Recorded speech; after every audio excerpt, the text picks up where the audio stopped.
Another gorgeous day here from Minneapolis. Fine weather, a little bit warm this entire series, but pleasant nonetheless. As the Mariners and the Twins wrap up this 4-game series, the Mariners need a win to pick up a series split. Final time playing the Twins this season. Then it's on to Colorado for interleague play against the Rockies. And my capital look now at the starting lineup from Lloyd McClendon for the Mariners today.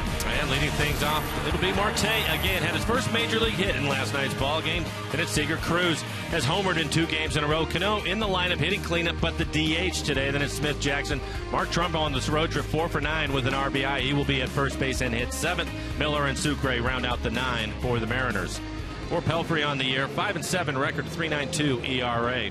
Just 53 strikeouts over 110 and a third innings for him, 35 walks. High batting average, opponents hitting .294. He does not give up any home runs. Again, a sinker baller, just 7 home runs on the year for Pelfrey. And a look at the defense for the Twins, brought to you by American Family Insurance. Robinson getting his first start in left field, Hickson center, Rosario out in right. Plouffe the third baseman, Escobar and Dozier playing up the middle for the Twins. Joe Mauer at first, and Kurt Suzuki will do the catching.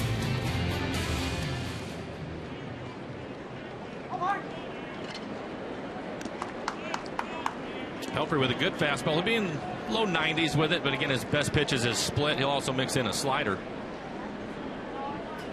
Facing Marte, and he starts the ball game off today with a strike.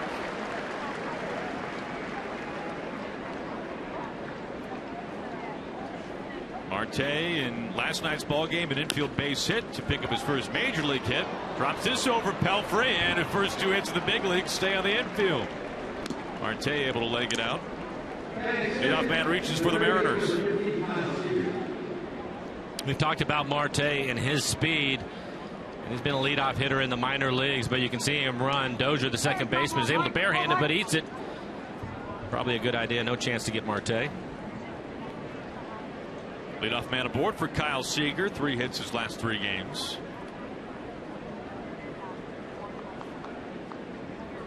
Last night's ball game, a strange one in a couple of different ways to end things. Of course, a walk-off loss, a couple of wild pitches that led to runs for the Twins. But Mike, the oddest thing about last night was what happened to Lloyd McClendon, as we found out at the last moment, right when we were going to commercial break, that Lloyd had been tossed from the game as he was ejected from the dugout on a check swing. And Mike Walensky, now the home plate umpire, a Washington native, was at first base yesterday, and even Tony Randazzo, the home plate umpire, didn't realize that Lloyd was ejected. It was one of the stranger ejections that we've seen this year. And that was a little bit confusing, and there was a check swing. Randazzo went down to Mike at first base, who was at the first base umpire. He said that he did not go. Lloyd disagreed, just kind of threw his hands up in the air from what I understand. We couldn't see him because he was in the back of the dugout. Nobody could really see him, but apparently Mike saw it, and that's when he was throwing it, because we were wondering when he casually walked out of the dugout, and as he was walking by Randazzo, he was saying, hey, you can't come out and argue that. He said, I'm not. I've been thrown out of the ball game. I just want to know why. So one of the stranger ejections that I've seen, and probably one that should not have happened. And that's the unfortunate part of it all. Walensky, about 3 years as a major league umpire, for what it's worth, but he told Lloyd that he ejected him for showing him up. And Lloyd's argument at first base, which we saw in full detail last night, was that, well, how can I show you up when nobody can see me? You're the only one who can see me. And I'm not sure why he was even looking in the dugout to begin with, but hopefully lesson learned. Dozier to a knee, short flip over to first base, and an early double play. That's what Pelfrey does. Now is the most in the major leagues with 23. We'll take a look at it again. He doesn't strike out a lot of batters. You see Dozier, the second baseman, going into a slide. It's an easy double play for Escobar, the shortstop.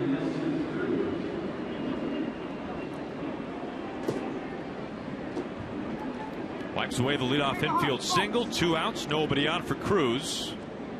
Looking to extend his hitting streak now to 13 games. Doing some damage, too. 7 home runs in the 12 games. Line drive and make it 13 in a row. Just keeps on chugging along. Cruz aboard with 2 outs.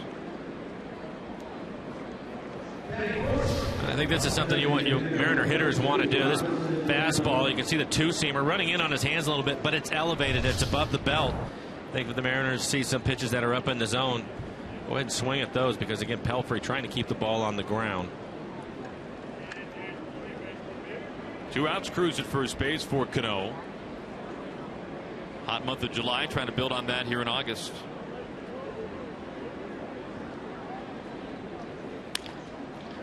Weak ground ball to third. Plouffe is there, and an easy toss on first base. Cano not running at top speed. With the abdominal strain, hopefully we'll see him at second base tomorrow. We go to the bottom of the first. No score.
Ninth on the season, and he has stellar numbers, to say the least, against the Minnesota Twins. Trying to keep that going today here in the series finale. As we take a look now, Mike, at the starting lineup, penciled in by manager Paul Molitor. Leading off, it'll be Brian Dozier. Want to be careful with him. 22 home runs in the year, even though he's the leadoff hitter. Then it's Hicks. A lot of speed out of Hicks, Mauer, Sano, and Plouffe. In the middle of the lineup, Rosario having a good series. Robinson getting his first start. He will bat 7th. And it's Kurt Suzuki. He had the big base hit last night to walk off the Mariners. And Escobar, the shortstop, will bat 9th.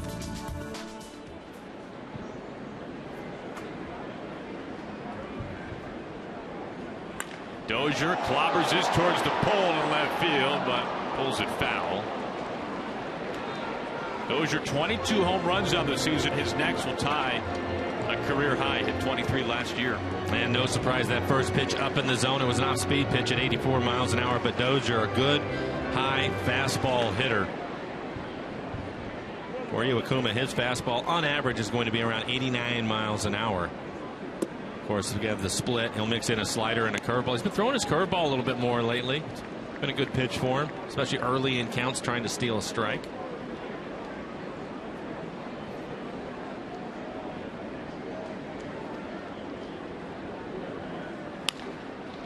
Tight to the line, but foul.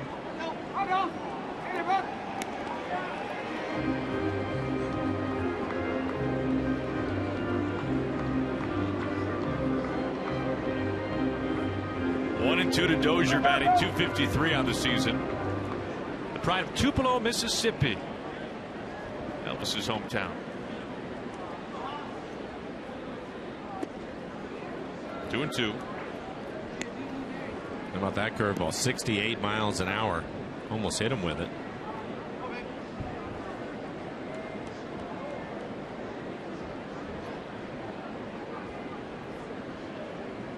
And Iwakuma's next offering home. Right there to Seager. Doesn't have to move much. And Dozier retired. And the numbers for Iwakuma on the air again. Spending a lot of time on the deal. Only 47 2/3 for him. 37 strikeouts. Only has 8 walks, but 11 home runs this year. That's what's hurt him. Opponent's hitting .280 against Iwakuma. And the defense for the Mariners. Smith is in left field. Jackson in center. Cruz out in right. Kyle Seager at third. Miller and Marte. Again, Cano, the DH today. Trumbo getting the start at first base. And Mike Zunino getting an afternoon off. Sucre will do the catching. Aaron Hicks slugs this towards center. Jackson is there. Round number 2. Well, Aaron, there are the numbers you were talking about. 5 starts, a 5-0 record, and has not given up an earned run against these Twins. So hopefully that will continue. Iwakuma trying to bounce back after a tough start against Arizona, where he went 5 2/3, gave up 6 earned runs in that one. Well, the Twins in those 5 starts batting $1.65, just pocket change against Iwakuma. As more strikeouts and innings pitched against Minnesota. And now facing Joe Mauer, a man who has had success offensively against Mariners pitching over the course of his long career. Mauer, a .326 hitter lifetime against Seattle, with an on-base percentage pushing .430 against the Mariners.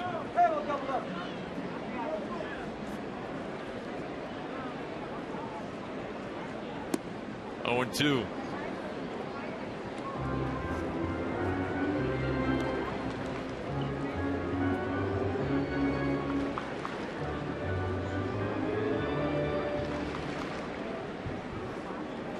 Two outs, nobody on, bottom of the first inning.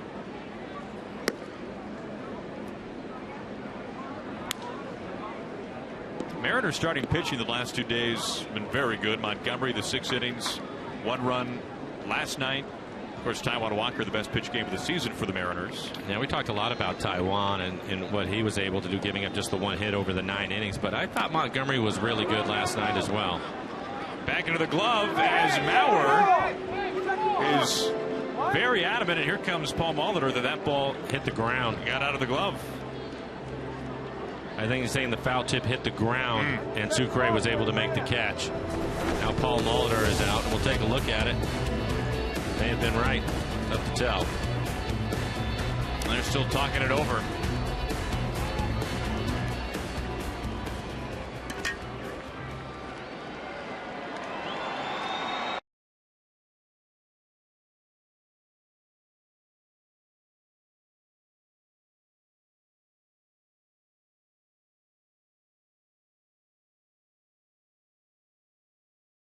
Airline Super Bowl and the swing by Mauer. See if you can see the ball hit the dirt. It is close. There he fouls it. And it looks to me as if it did bounce. But it'll be a strikeout. It's a strikeout. Pelfrey's taking them out, so we'll step aside. A 1-2-3 inning spun by Iwakuma. We're off to the second.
Seth Smith starts off the top of the second. Fouling off the first pitch from Pelfrey. You know, Mike, going back to that Joe Mauer strikeout, if you're Mike Malinsky, can you imagine you've got Paul Molitor, a Hall of Famer who's got 3,000 hits. You got Joe Mauer contesting that ball hit the ground, and Molitor a batting champ, or pardon me, Mauer a batting champ, as this just goes foul. I mean, That's a lot of very successful hitting that is contending against your case. Not that you were right or wrong. And you're disagreeing. And you're disagreeing with them. Well, the bottom line is he's the umpire, and he wins the argument. He wears the badge. That's right. It's not easy to stand your ground. 0-2 on Smith. Pelfrey ground ball double play back in the first inning. That is his MO. You can see the numbers, good ones at that for Smith. Very good numbers against Pelfrey.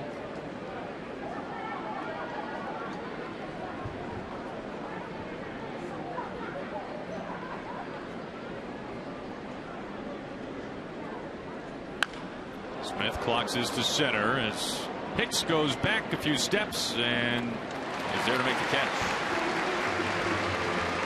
Let's take a look at our top tier performer as we look at Austin Jackson in this series. Mike, a homer, a couple of runs batted in, 4 for 12. No, he's definitely had an impact in the series. And with Marte in the lineup now, they've taken Jackson from the leadoff spot and moved him down in the lineup because he's been driving the baseball too. You saw the home run and the double on there. Jackson hitting 6th today.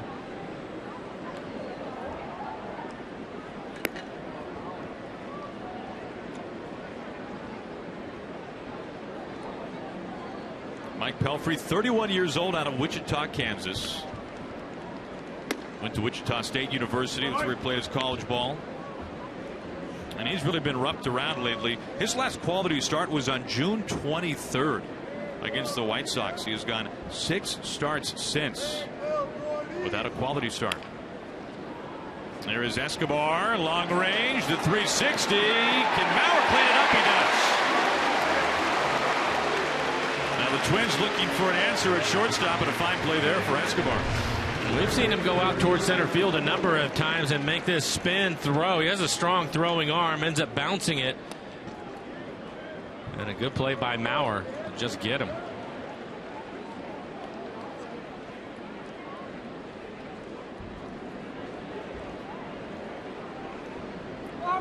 Five pitches, 2 outs for Pelfrey in the top of the second. So Escobar just kept it in the glove.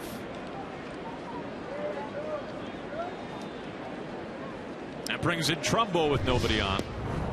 Swings and misses at the first pitch.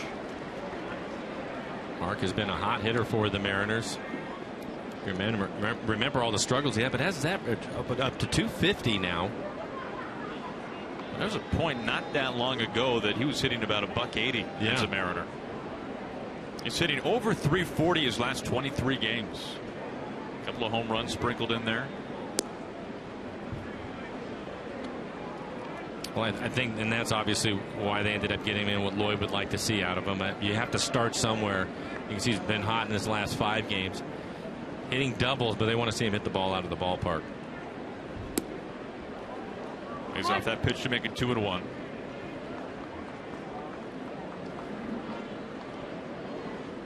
Now, Trumbo was very honest with reporters early on in his Mariners career, saying that he just wasn't having much fun with those struggles, but things beginning to turn a corner a little bit.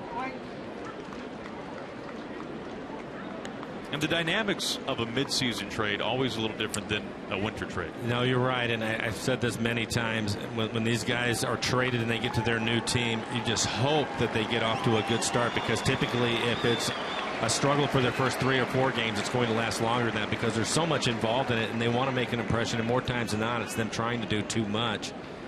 And then typically after they settle in, you'll start to see him swing the bat better, and that's what's happened with Mark. He's really been swinging the bat. And I think sometimes when you have those long struggles, you have to start somewhere. For him, it was more base hits up the middle the other way, something we're not used to seeing. When we saw him with the Angels, he was hitting the ball out of the ballpark all the time. But that's where you start to build your confidence, and now we're seeing the ball in the gap and a few home runs here and there.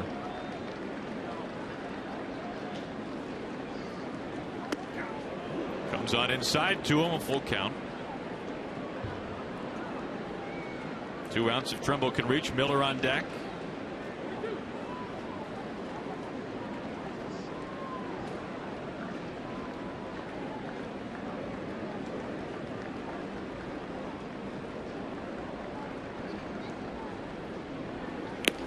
Just gets a piece, but back to the glove of Suzuki. So Mike Pelfrey, a 1-2-3, top of the second. From the home half, no score.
Park, but you'll take a trip around the bases. That's because following the game, all kids are invited down on the field to circle the diamond, courtesy of KeyBank. You can get tickets, of course, as always, at Mariners.com. Good look there at the Guthrie Theater right on the Mississippi. First pitch in there for a strike to Sano.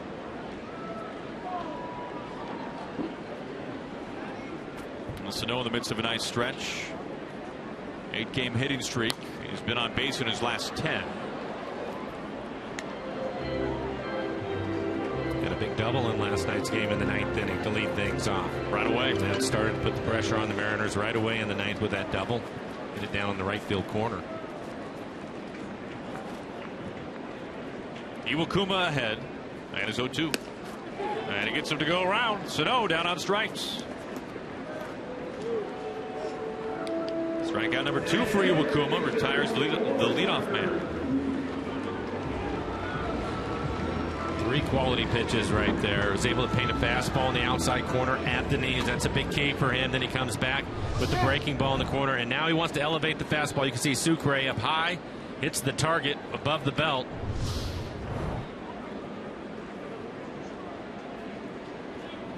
Here's Plouffe.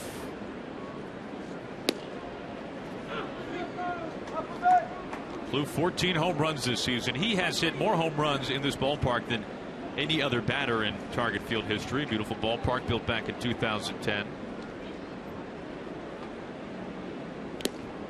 Just gets a piece. 0-2. Yeah, they take headshots, Mike, to a whole new level here at Target Field. Look at this. This is the most dapper looking headshots that you've seen in baseball. I think so. Is this sponsored by a tailoring company or something? I think most of the time they're in uniform, aren't they? Yeah, put a ball cap on. Yeah. Miller's way. And a hard, strong throw for round number 2. Speaking of well-dressed guys, Felix, a fashion icon like few others, says Felix will get the ball tomorrow as the Mariners open up the series against the Rockies. Interleague play for Coors Field against Eddie Butler. Felix trying to bounce back from a tough one at home to finish up the homestand against the Arizona Diamondbacks. So back-to-back starts for Felix against the National League. You don't see that too often. It'll be interesting, and I'm trying to remember if I've seen Felix pitch in Colorado. I'm not sure that I have. The Rockies obviously in last place and struggling, although they have played better at home. Only 3 games under 500 at home, so that should be an interesting series. Rockies trying to avoid a sweep today against the red-hot St. Louis Cardinals. Best team in baseball so far. Oh boy, that took a big shot. 0-2.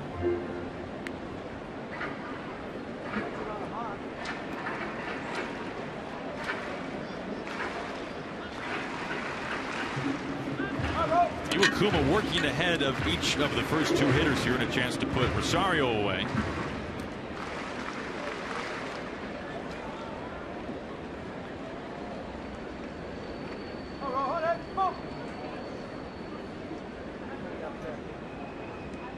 And the 0-2.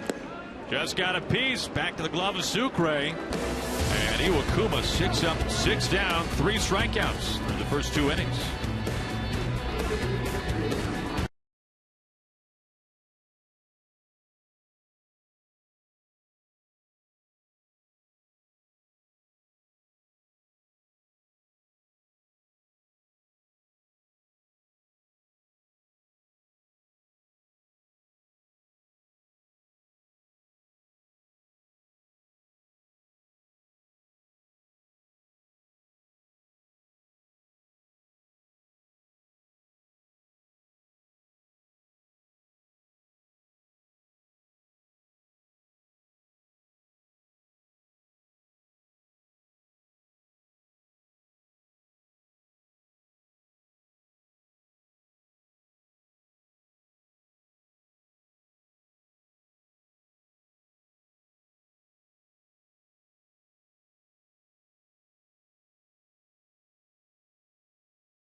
Baseball on Root Sports is brought to you by BNSF Railway, sponsor of the BNSF Blast. Another pleasant day here from Minneapolis as the Mariners wrap up the series against the Twins. It'll be Brad Miller to begin things in the top of the 3rd inning. Miller's first at bat against Mike Pelfrey.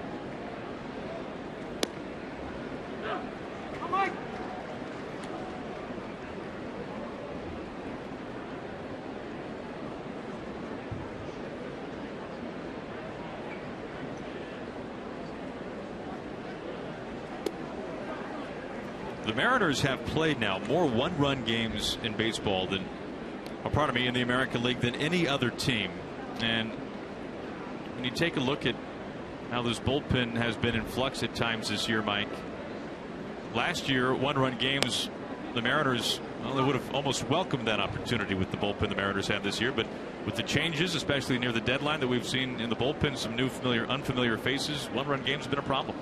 And it's tough, especially when you're on the road, because they're walk-off losses, and the Mariners have 7 of them this year. That's tied for first with Tampa Bay. And I can tell you, as a player, when you're standing out on that field and the game is over, that's a bad feeling. But, you know, to be fair, the guys, the bullpen, they play so many one-run games, and so many times the bullpen's trying to hang on for the course of 3 innings and shut a team down. That's not an easy thing, especially when you're on the road. Still 2-2 to Miller. Now, conversely, the Mariners have not been able to get much going against the Twins bullpen in this series. The Mariners have scored 13 runs over the first 3 games, and 11 of those have come off of Twin starters.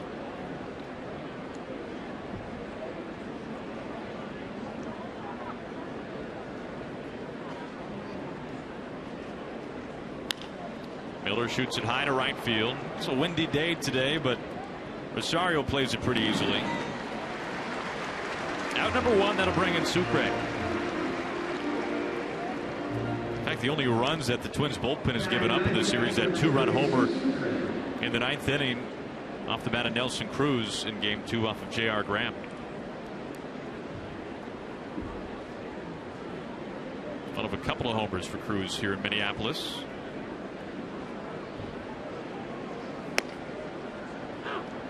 First pitch strike to Sucre.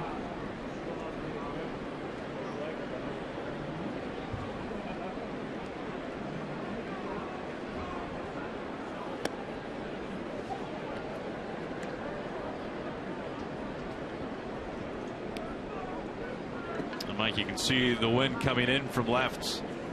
And the flag's a lot of life today. We've seen the wind kind of all over the place dating back to an hour or so before first pitch. Earlier it was blowing straight out to left, so kind of swirling now. Outfielders will have to pay attention to it, as you see blowing out to right now. So the outfielders have to constantly pay attention to what the flags are doing.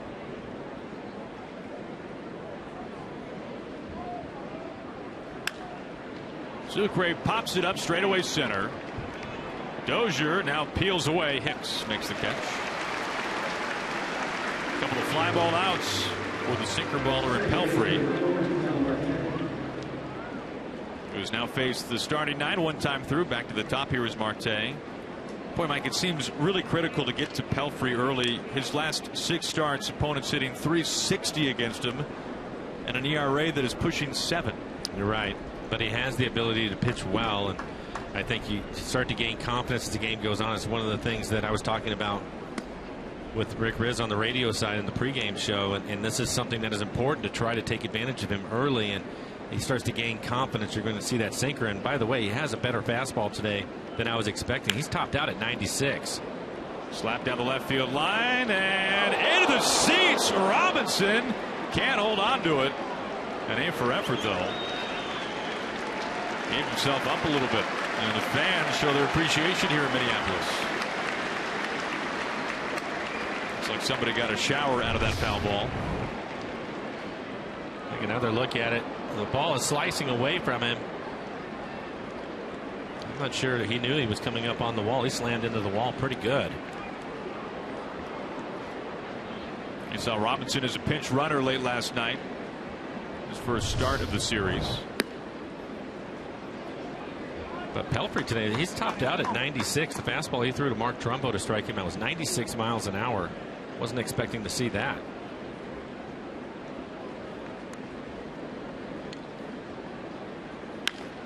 And Marte once again to left, this time a base hit.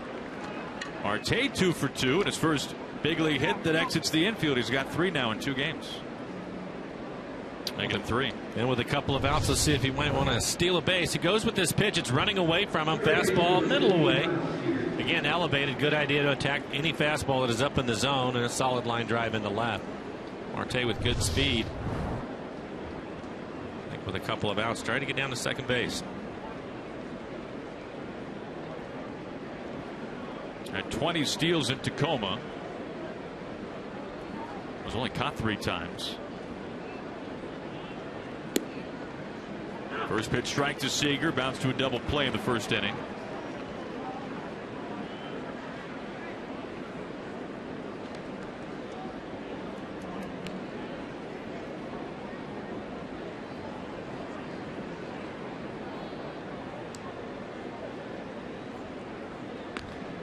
Mike mentioned earlier that Pelfrey just does not strike many people out.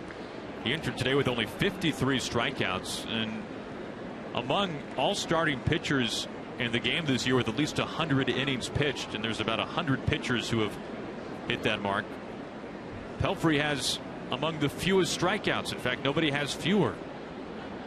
Him and Tim Hudson. To Dozier, lip of the grass, and an easy flip. Seager, the fielder's choice. Marte after the hard hit single to left, out at second. And we go to the bottom of the 3rd, scoreless.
And women with a ticket discount offered at nearly every home game. Present your military ID at the Safeco Field box office and receive 10% off select main, terrace, or view level seats. To all who serve our country, we thank you. Nice look there at the old gold medal flour mill. No longer in service, but a nice area built up around it. Iwakuma here in the early going, throwing a lot of strikes.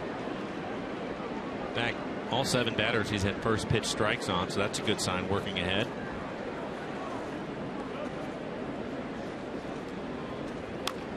And he gets it 0-2.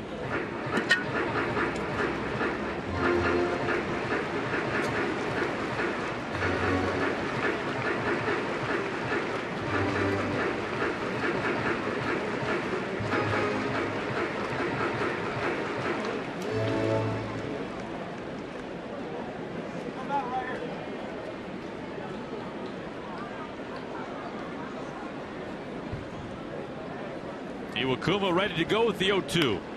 And a slow roller to Miller, who charges. And there is out number 1. Well, how about we take a look at our Geico this date in big league history. Take a look at Eric Davis of the Reds, only the 7th player in baseball history to join the 30-homer, 30 stolen base club. You can see what his total numbers were at the end of the season: 37 homers, 50 steals. The last man to do that in baseball was Mike Trout back in 2012. 49 steals for Trout that year, 30 homers. And he rarely runs now. Yeah. Here is Suzuki, who had the game winner last night. Get the sense for Trout, Mike, that's because, well, especially this year, you got Pujols behind him, who's been red hot. That helps to try to let him swing the bat behind him. You're right. I think some of it might be from Mike Scioscia, too, just trying to keep him healthy. He's so important to that club. Seager, a hot shot to an E. Another ground ball out. Suzuki retired quickly. Remember Eric Davis, unusual stance, almost had a softball looking stance up there, hands really low, standing straight up. Boy, he could generate a lot of bat speed. Oh, by the way, on Trout that season in 2012, he was 20 years old. 30 homers and 49 steals. A little bit of talent. Yeah, you could tell early.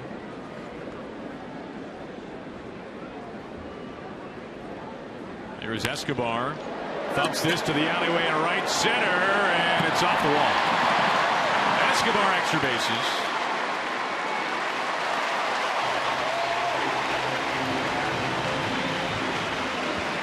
First base hit for the Twins, and Iwakuma, first time through the lineup, first pitch strike to all 9 batters. Unfortunately, that last one was a fastball right in the middle of the plate. Escobar paying attention, a lot of first pitch strikes, and he jumps on it. He lines it off the wall and right.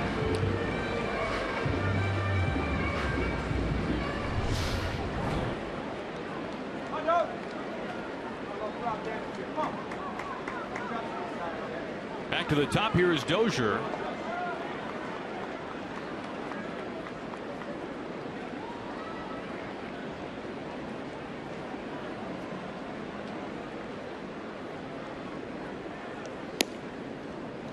Another first pitch strike for Iwakuma.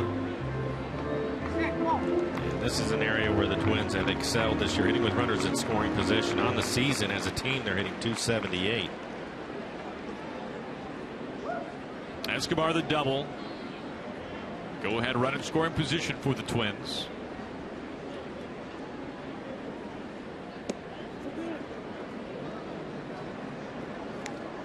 It's only the second pitch thrown by Iwakuma that has been outside the strike zone since the end of the first inning. There's been almost nothing but strikes so far. And there you can see it, 29 pitches, 24 strikes for Iwakuma. And it's 1-1. Has seen a little bit to make it 2 balls and a strike. Oh boy, you can see where it was. And that, according to the EQC tracer, it looked like it was right on the outside corner. Call goes Dozier's way. He's ahead.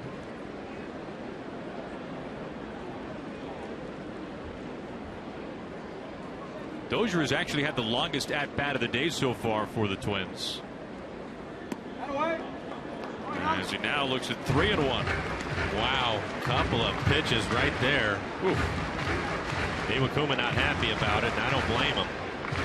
Especially when you've shown the kind of command that he has through the first few innings.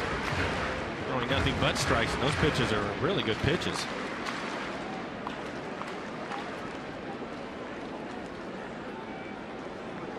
Dozier in the driver's seat, 3-1.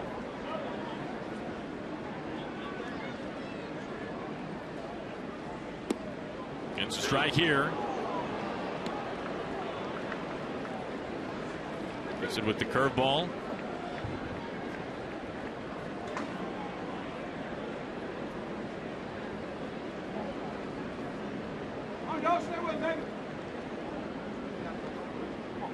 Escobar the double. He's at second.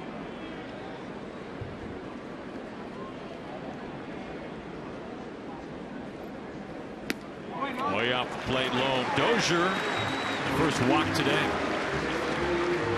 And the Twins with 2 outs and 2 on.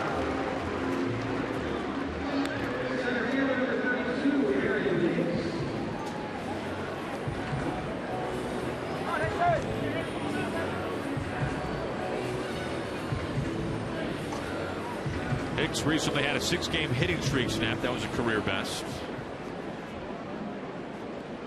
Now batting .290 after he lined out to center field back in the first inning.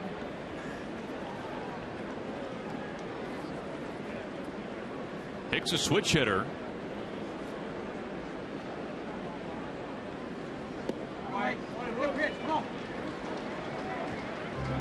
Mike, if you're Iwakuma and you throw quality strikes like he had that weren't called strikes, it has to change the way you go about things a little bit, doesn't it? Well, I think it did to the at bat with Dozier, because after he fell behind 3-1, you saw him come back, didn't want to give in to him. He knew he had first base open. Dozier, their best player, so he comes back with a curveball and he missed with the fastball. And I think he decided he was either going to paint the fastball on the outside corner or just put him on, and that's what happened.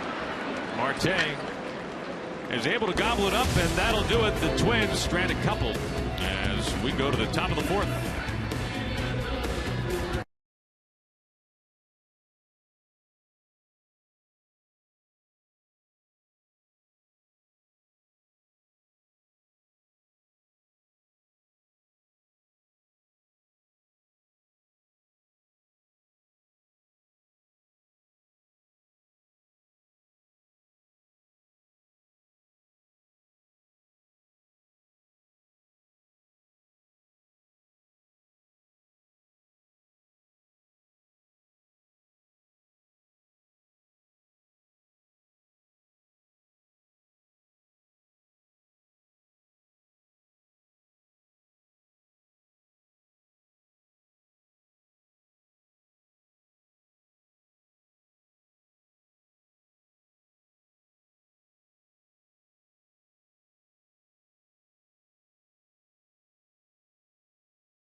And you know, Mike, there aren't many ballparks where they're frying their own donuts.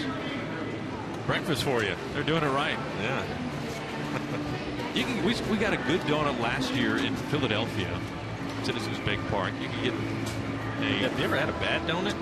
Well, but there are donuts and there are good donuts, Mike. Okay. And those look like good donuts. We'll have to ask the guys in the truck. Not that they would know, or would they? So here is Cruz to begin things. It's a quality looking donut. Where's Kevin Kremen when you need him? You can break that down for us. A bucket of donuts, Mike. A bucket of them. You don't order one here.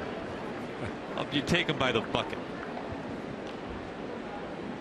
Look at that. And you even have a souvenir to take home. A greasy bucket full of sugar. That's a beautiful sight. 0-2 on Cruz. Nelson extending his hitting streak to 13 games at a base hit his first time up.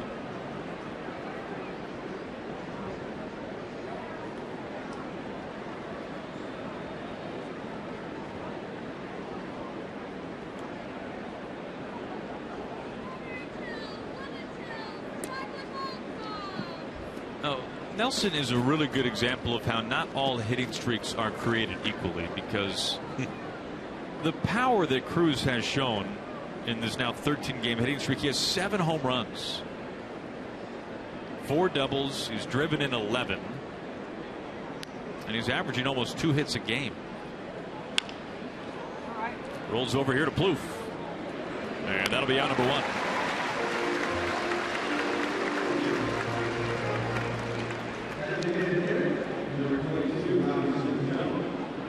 Here comes Cano with 1 out.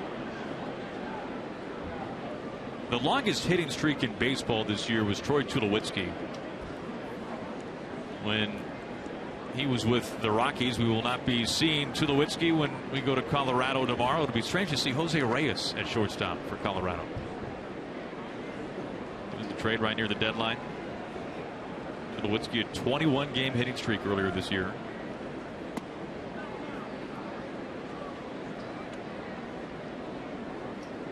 Cano looking to break out of an 0-for-8 skid.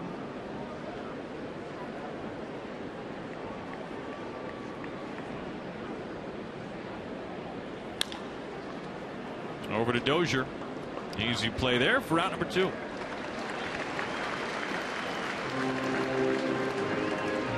Well, speaking of the Rockies, we'll take a look at the Mariners calendar, brought to you by Sleep Country USA. Felix going tomorrow in the series opener. Monday evening from Coors Field.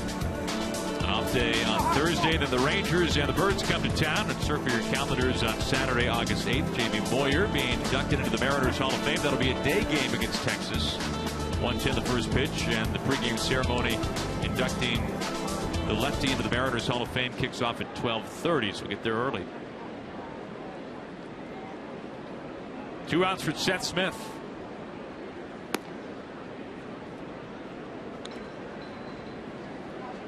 Aaron, you were talking about it earlier in the game, and that is important to get to Pelfrey early. And if you look at him now, the last 3 outs on the ground, some weak ground ball outs, and typically when he's going well, that's what you're going to see. Mariners with 3 hits in this one. Marte has 2 of them.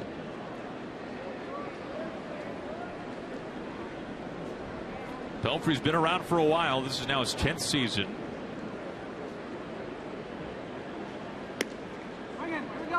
And Smith well ahead now, 3-0.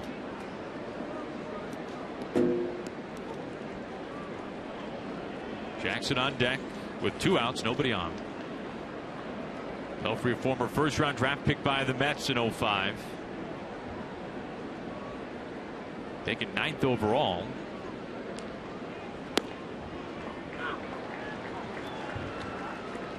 In fact, Pelfrey was taken 2 spots ahead of Andrew McCutchen. Was taken only 2 spots after Troy Tulowitzki, just talking about now the Blue Jays shortstop. 1 quick hop there, and Mauer trying to find it. Gets it to Pelfrey. And another 1-2-3 inning spun by the Twin starter. He's done it twice in the first 4 innings.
field. And it's time now for you to tweet your strongest fan photo. Use the hashtag RTNWDataStrongFan. And you just might see yourself in an upcoming broadcast brought to you by T-Mobile.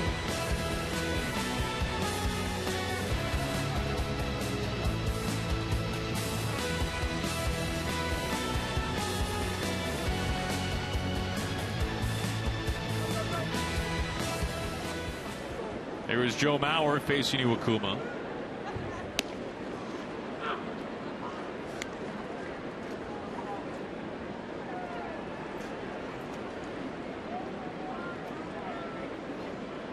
Mauer struck out back in the first inning on a pitch that he thought hit the dirt. Paul Molitor came out to give a modest argument to home plate umpire Mike Malinsky, but it was ruled a strikeout. And Mauer behind 0-2.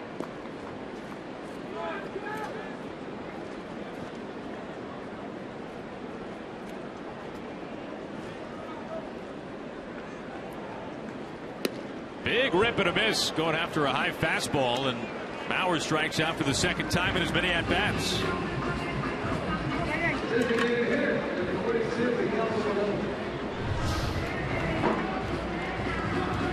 Good elevated fastball. He's done that a couple of times. They get a couple strikeouts today ahead of the hitters and then elevate the fastball up out of the strike zone. And really, Mike, for Iwakuma and the way that he pitches, his velocity right kind of where you like to see it on that fastball, 90-91. When he was rehabbing a while ago, his velocity, one of the things he was really working on, getting that velocity from kind of the 86, 87, 88 up to 90-91. Well, he's interesting because if you watch him when he throws his strikes at the bottom of the zone, typically they're going to be around that 88 mile an hour. Oh, what a catch. Holds on to it, snow cone with now 2 outs as Sano got it coming right back to him. And this is on an 89 mile an hour fastball at the bottom of the strike zone. Right back at him, able to make the catch. But you'll see him jump up to 91 at times, 92 when he elevates his fastball up in the zone, give it a little bit extra. But you can see that fastball, middle of the plate, but down. Good reaction. This is something I don't think Iwakuma gets enough credit for. He is such a fine fielding pitcher, and after each delivery we see that every time. He's always square to the plate. He's always ready to field a ground ball, or in this case one coming right back at him. No, you're right about that. And the other thing with him is if he has to make a play to second base, sometimes with pitchers you're not really sure where they're going to throw it, but Iwakuma typically will give a pretty good feed to either the shortstop or second baseman who's ever covering. All right, this is a PSA for those people who say that baseball is a slow game. They got up the stopwatch in the truck. That line drive back to Iwakuma, a third of a second. Really good reaction time for Iwakuma. Don't blink.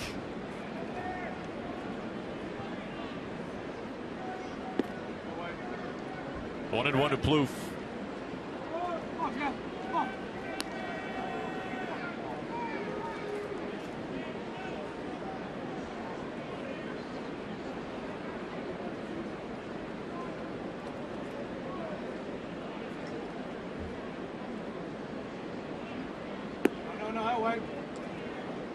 And a rare time today where Iwakuma has fallen behind.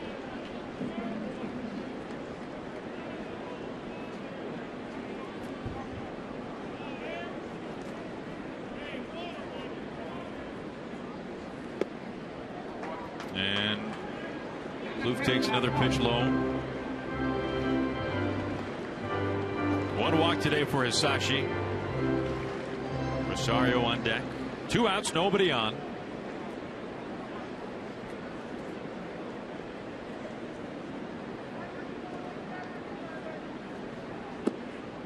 Full count.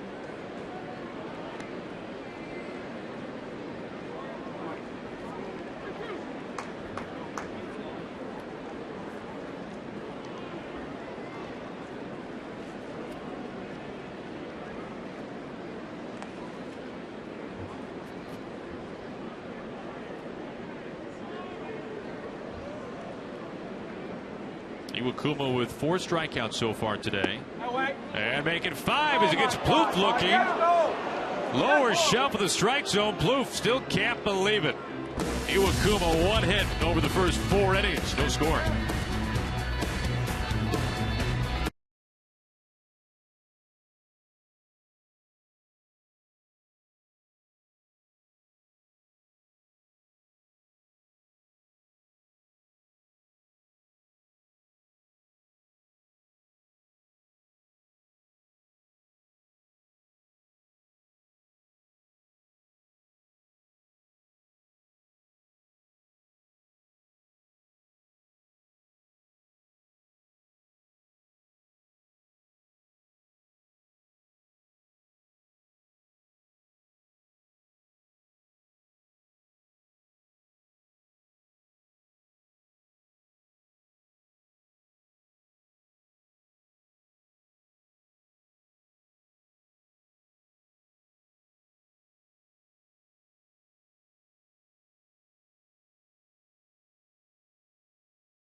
Retransmitted in any form, and the accounts and descriptions of this game may not be disseminated without the express written consent of the Seattle Mariners Baseball Club.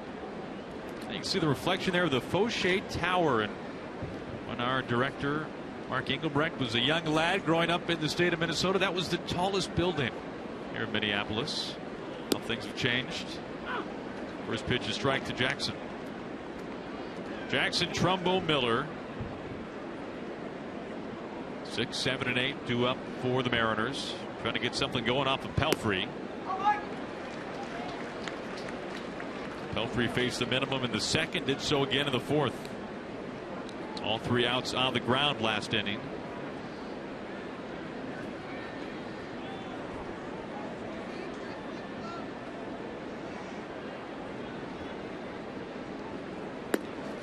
One and 2.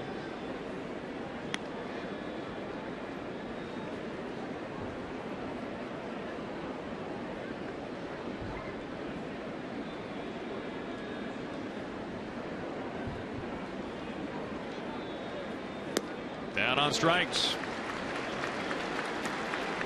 A rare strikeout for Pelfrey. That's number 2 today.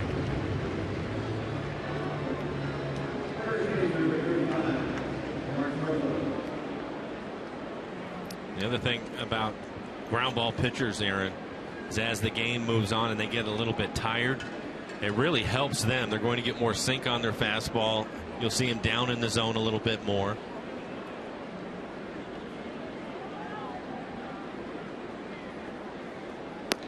Mike, it looked like it might have been the splitter on that final pitch to Jackson. So we've got, yes, I think it was. We got 2 starting pitchers throwing the split. Have you seen enough of Pelfrey's to compare and contrast it to what we've seen from Iwakuma? Not yet. I think he throws his a little bit harder, but it's hard to tell right now because he's basically throwing a lot of fastballs. A lot of 2-seamers. That's a pretty good fastball right there at 95. Again, his velocity is better than what I was expecting.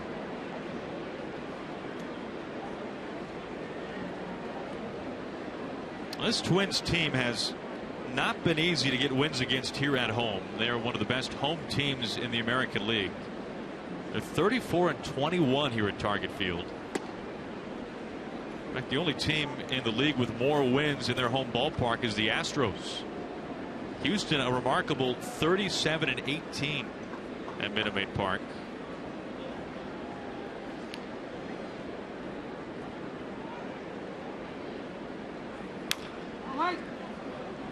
Two and 2. And on average, I think Iwakuma throws his splitter more than Pelfrey. I think Pelfrey's trying to throw his as a swing and miss pitch down out of the strike zone. Iwakuma can throw his for a strike or bounce it if he wants to. See what Pelfrey decides to come home with here on 2-2 with 1 out to Trumbo. Stays alive.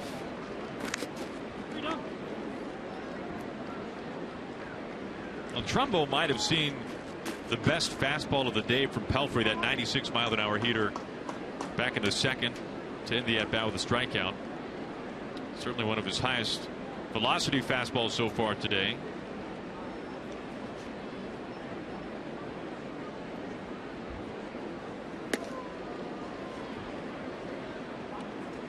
He definitely looks as if he's reaching back for a little bit more. Maybe he knows the numbers. Trumbo coming into the game was 5 for 8 with a home run off of him.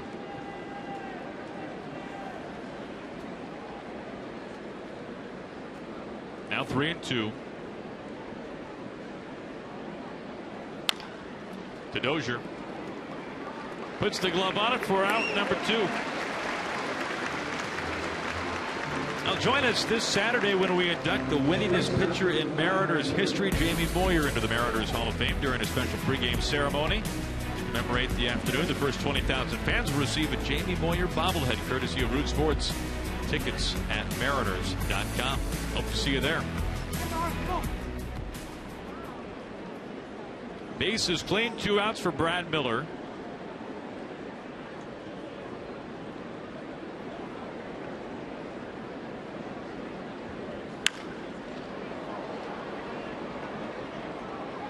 Mike, I think the rest of the season, the rest of the way, one of the interesting storylines for the Mariners is how Lloyd will shuffle playing time with Miller, Marte, and Cano.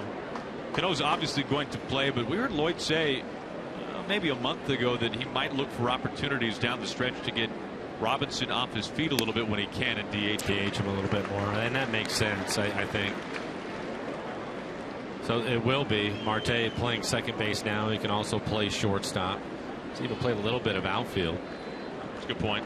But I think if you're going to bring such a young player up, you have to get him playing time, and a lot of it. I don't think it makes much sense to have him up here sitting on the bench. He needs to play. The good news is you can move him around. And Dozier's been busy at times today. Another grounder his way. Back-to-back 1, 2, 3 innings. And 3 of the last 4 for Pelfrey.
Iwakuma, who has been throwing almost nothing but strikes early on. A lot of strikes, a lot of first pitch strikes, working ahead of hitters. He's had really good command of his fastball today, working his split, slider, and his curveball at times when he's falling behind, and helping himself with a little bit of defense. Sano hitting that line drive back out of Akuma seems to be on top of his game this afternoon. Another first pitch strike, and that one took a big piece out of Sucre. His glove left in the dust. comes Lloyd. Wonder if it hit him on the wrist. Rob Nodine, Mariners trainer, out there as well. Looking at his hand. Maybe the wrist area. Take a look at it.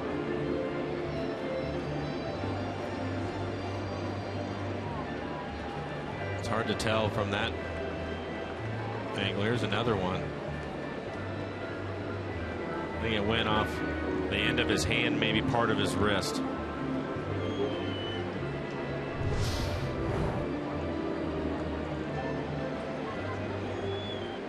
Yeah.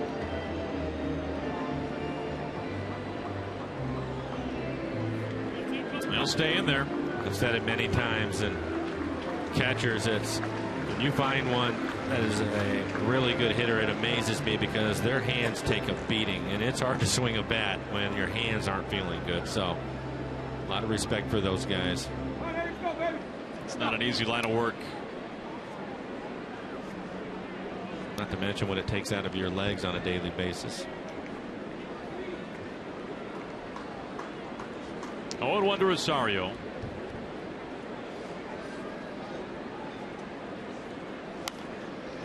As he pops this one up, Brad Miller right there.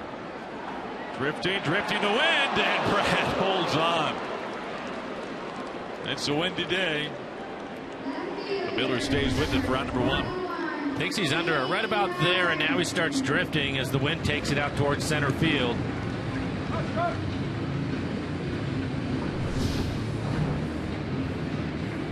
Well, the flag's been like that all day. And that will let all the outfielders know that they can't give up on a ball and just assume that the infielders are going to take it, because it may get a little bit deeper. In steps Shane Robinson, a ground out victim earlier. His first at bat against Iwakuma.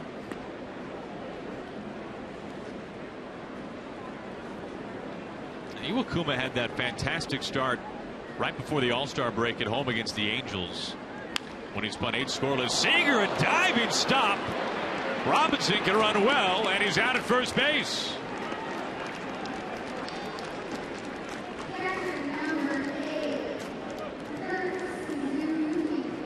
Fine play by Kyle Seager. Well, he's playing in because of the speed of Robinson, but he makes the diving play and has to scramble to his feet quickly because of the way that Robinson can get down the line, and Kyle able to put enough on it to get him by a half a step.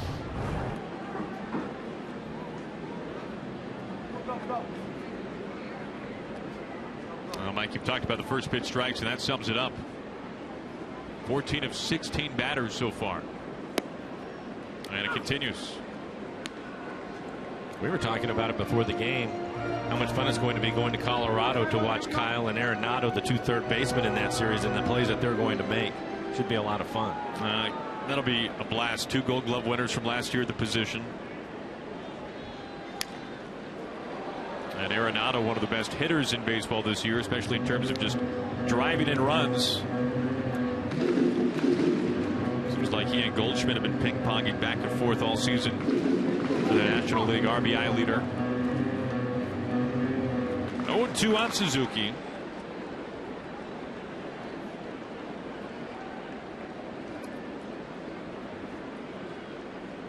And Suzuki gets spun around, and that'll do it for the Twins in the bottom of the 5th. Iwakuma cooking here today in Minneapolis. Only 2 base runners and 1 hit for the Twins through the first 5 innings.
of the 6th. His first time swinging a bat since taking a pitch off part of the hand or wrist as his duties behind home plate.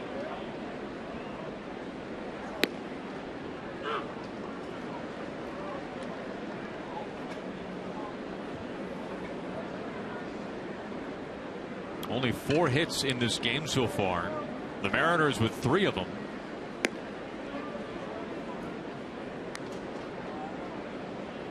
And yet the Mariners so far today have not had a runner in scoring position.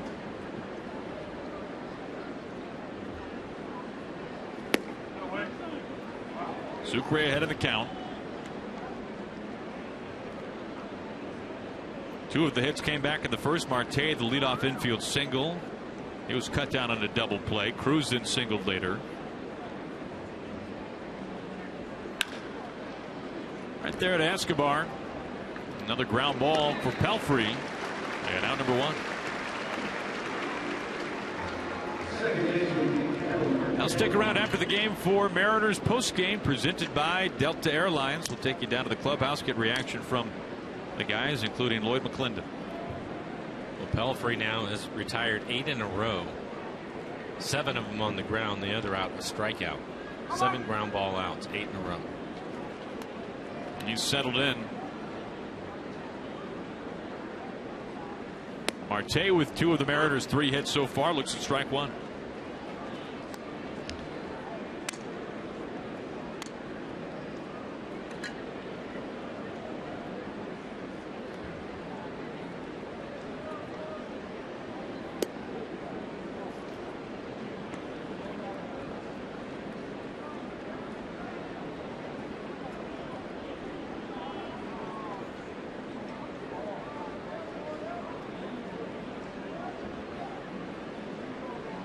The 1-1 from Pelfrey. Grounder the opposite way. Escobar the scoop. Marte. Well, Mike, you wanted to see him run a little bit. Gave you an idea. 2 infield hits for him today.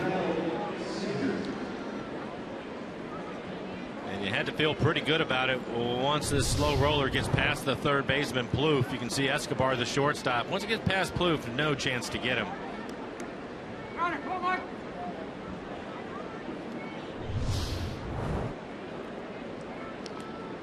A 1-out base hit for Marte that brings in Seager.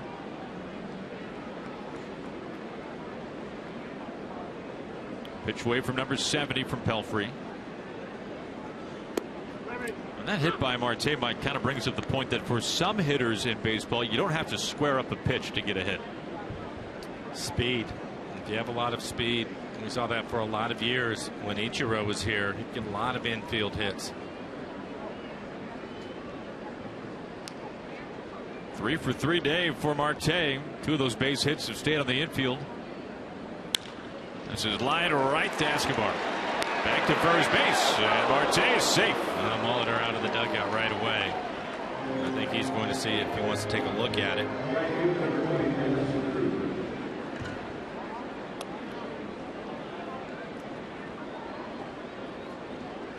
I'm checking in with the film room. We'll take a look at it. A quick step and turns around and has to use his speed to get back into first. Called safe.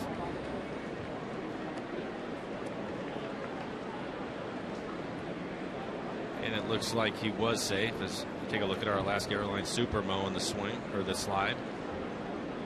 Looks like it. Also looks like Molitor agrees. So no challenge by the Twins. Here's Cruz. 2 outs. Marte at first base. Need 500 for the series.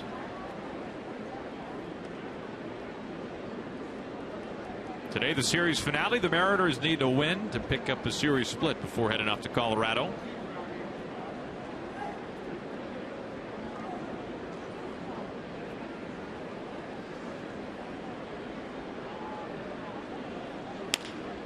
A chopper to Plouffe, having a charge. And it's thrown to first base in enough time to get Cruz. Marte stranded, and that sends us to the bottom of the 6th inning, scoreless.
the Mariners turn to double play this season. Papa John's is giving you 50% off a large pizza. Simply go to papajohns.com the next day and enter the code DP50. You'll receive a delicious large Papa John's pizza for 50% off. Turn 2 this season with the Mariners and with Papa John's. First pitch strike out to Escobar, the number 9 hitting shortstop. Iwakuma's 6 strikeouts over the first 5 innings. And so far today, his career dominance over the Twins has continued. He's quickly ahead 0-2.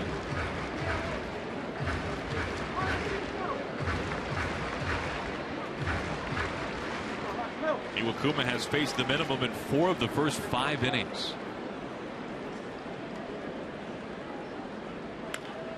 Ground ball. Here comes Marte. A little bit of range across his body, and it's there in time. With Escobar stretching out the leading leg, and it's out number 1. Take a look at tomorrow's pitching matchup. Our Century Lake What's Next, as Felix making a second straight interleague start after a rough one at home against the Diamondbacks. Pushed his ERA just over 3 by a couple of points. Taking on Eddie Butler, and the ball will probably be flying, as it always is at Coors Field. 1 out, nobody on for Brian Dozier, back to the top of the order. You know, speaking of Felix, Mike, we have talked at great length this year for good reason about how much he has turned to his curveball this season.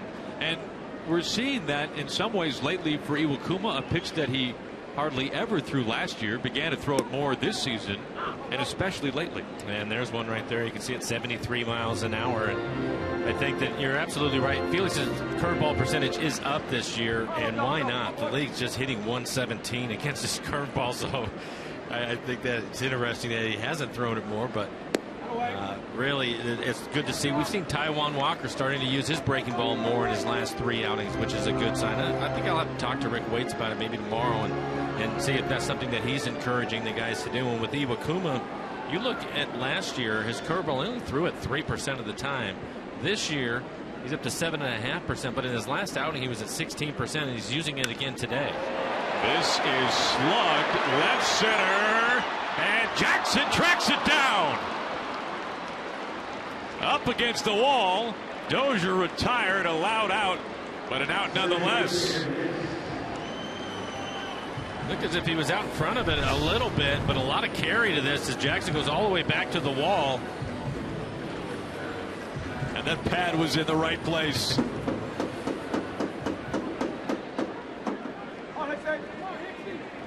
No, you're right, for his hand and his face. But I think for Iwakuma, he's used his curveball, but he uses it usually early in the count, trying to steal a strike. The league hitting 167 off of his curveball. So 3 of the pitchers we've noticed are using their breaking ball more and more. Missed with that curveball. And that gets to the phrase that we hear a lot, the phrase of a get me over curveball. Get me over strike. Right, and that's something that I think with Taijuan we've seen that. Felix can certainly do it. I think Felix, though, at times he throws a harder curveball, and he will try to bounce it at times to get him to chase it. Okay. It's a strikeout pitch for him. I don't think that's necessarily the case for Iwakuma. We'll have to see more of it from Walker.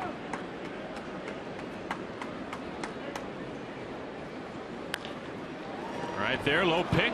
Trumbo, the foot race, wins it by a mile, and Hicks is out as the side once again retired. 1-2-3 by Iwakuma. We're through 6.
Seattle Mariners baseball on Root Sports is brought to you by CenturyLink, your link to what's next. By Geico, 15 minutes could save you 15% or more on car insurance. By Jack in the Box, for a limited time, try the new Portobello Mushroom Buttery Jack with melted garlic herb butter. And by Money Tree, proud to make a donation to Mariners Care for every Mariners win. Gorgeous day here at Target Field. Nice wide concourses. As another full crowd here. Beating a little bit of heat. First pitch temperature in the mid-80s. Pelfrey facing Cano.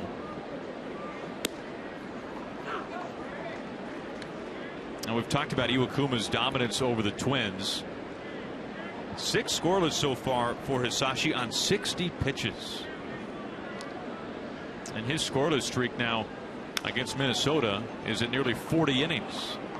To Pelfrey, out number 1.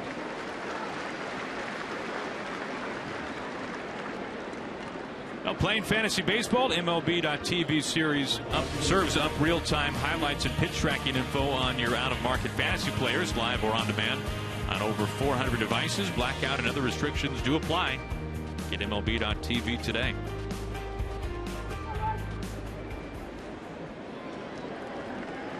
One out, and that brings in Seth Smith.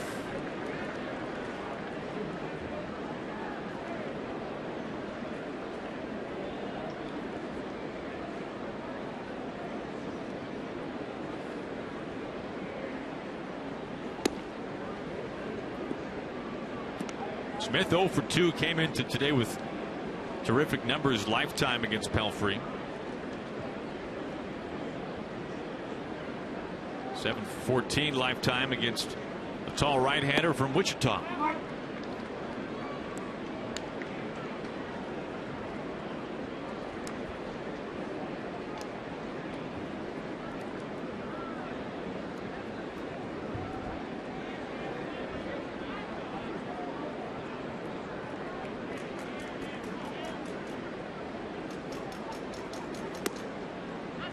Smith well ahead of the count. Pelfrey's velocity is still staying up, 94-95.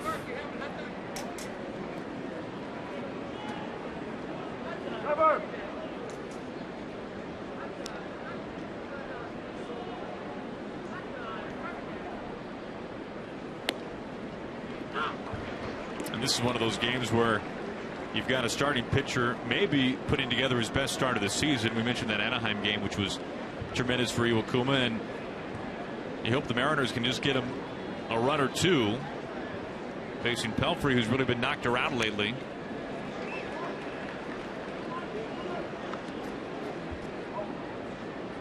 Well, and you can see Seth, he was very aggressive on that last fastball. Again, 94 miles an hour, but it was in the middle of the plate and elevated.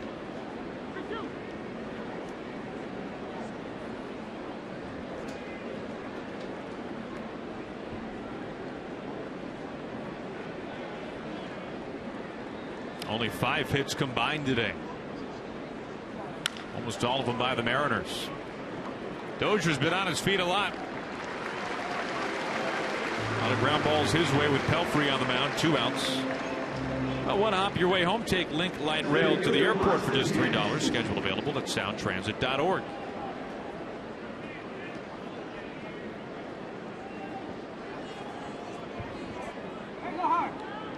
Two outs for Austin Jackson.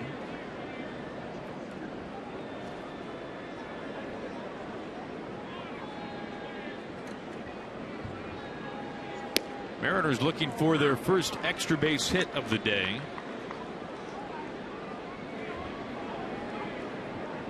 You can tell Marte has 3 of the Mariners' 4 hits. And 2 have stayed on the infield. 0-2. And he has basically done it with a good fastball. He'll either elevate it towards the top of the strike zone at 94, 95 miles an hour, or try to sink it down at the bottom. That's where he's getting a lot of the ground ball outs.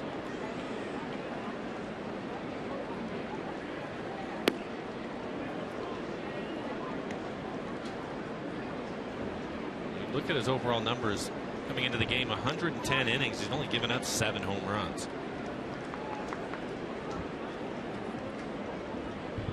Here comes his 1-2.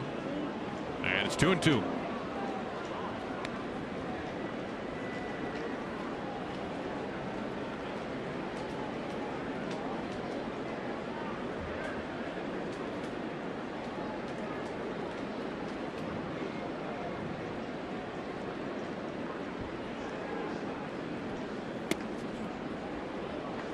Pelfrey has not worked particularly deep into games overall lately. Did go 7 2/3 a few starts ago, but 5 1/3 innings, 6 innings, 4 innings, 2 innings.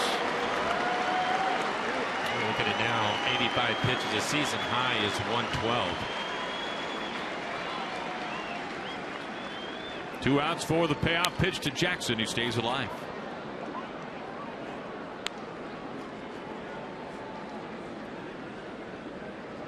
A couple of outings in June where he pitched 8 innings. 8 innings against the Brewers. Did not give up an earned run on that one, earned the win. And then he went 8 innings against St. Louis, where he gave up 1 earned run, no decision.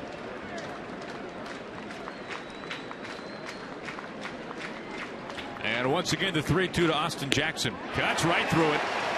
Mid-90s fastball. Second time Jackson has struck out to Pelfrey. And the Mariners have been held off the board, as have the Twins, as we go to the stretch.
Wrapping up the series. We go to the bottom of the 7th, no score. And how about we check in at the Ford Sports Desk? Angie and Bill, take it away.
The second inning, maybe the third, when Iwakuma had some pitches that were on the very bottom rung of the strike zone that were called balls, and you kind of wondered what the rest of the day would hold with Iwakuma's command, as good as it has been, but some of those pitches that weren't called strikes, but it's turned out to be okay. And that was to Brian Dozier, their leadoff hitter in the 3rd inning, and ended up, that's the only walk he has on the day, and really he ended up throwing him 4 strikes. A couple of them were not called, but Iwakuma stayed right there. I think Bill brings up a good point. Sucre has really done a good job behind home plate. You haven't seen Iwakuma shake him off or step off the mound today.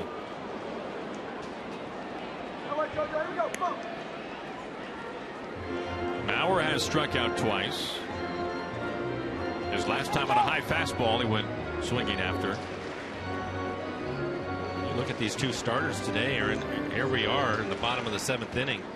And so far, there's only been one runner in scoring position for either team, and that was Escobar when he hit the double. Right back to Iwakuma. Fields it perfectly. And as we see a fine defensive play from Iwakuma, we'll take a look at our Big Fish Casino big catch. And this was earlier today by a third of a second. That was the reaction time that Iwakuma had. And you better be in good fielding position, as Iwakuma usually is. And he's able to catch that line drive. Was going to go right by his ear. Helping himself out with some defense, checking his hand.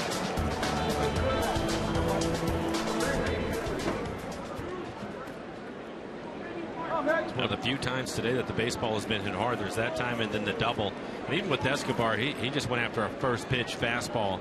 Iwakuma trying to get ahead of the number 9 hitter with a strike. And there's the slow breaking ball again, the curve. 72 miles an hour.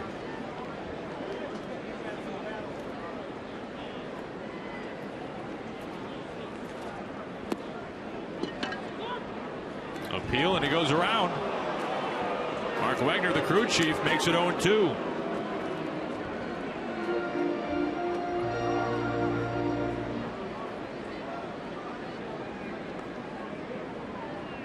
Up out, Nick, come on.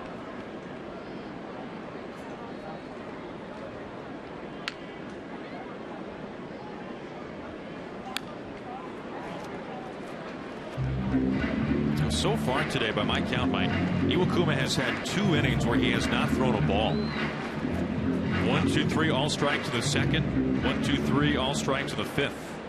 He's been on top of his game. That last pitch was one of the few times he's missed his spot with the fastball. They wanted to elevate the fastball and pitch inside. He left it out over the plate. First ball of this inning.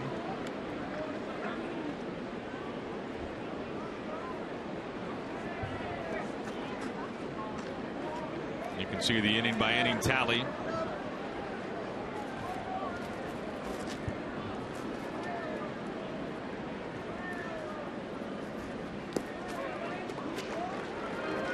Sano trying to extend an 8-game hitting streak. He's been on base in his last 10.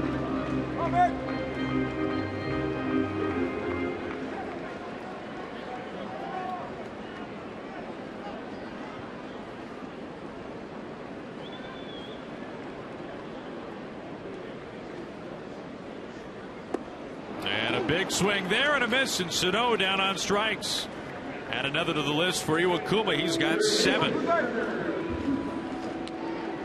I want to win tickets to Jamie Moyer Bobblehead Night on Saturday, August 8th. Just text Moyer to 71532 and you can win 2 tickets in the Commissioner's Box, plus your very own 7-inch collectible of the winningest pitcher in Mariners franchise history.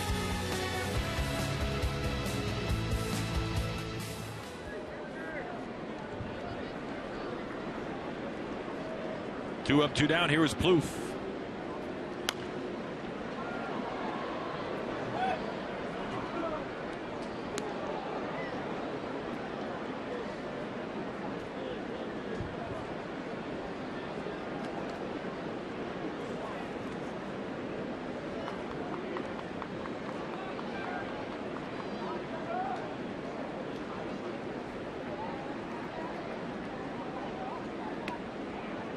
One and one.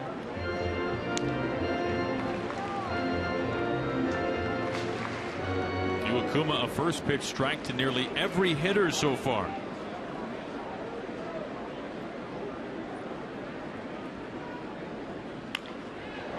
One and two. The other thing with him today is because he's had such a good breaking ball, whether it's his slider or his curveball, and his fastball location has been excellent. He hasn't had the feeling of having to throw his split for a strike, and we've seen him get hurt on that at times. When he's throwing a split today, he's bouncing it up there trying to get him to chase it.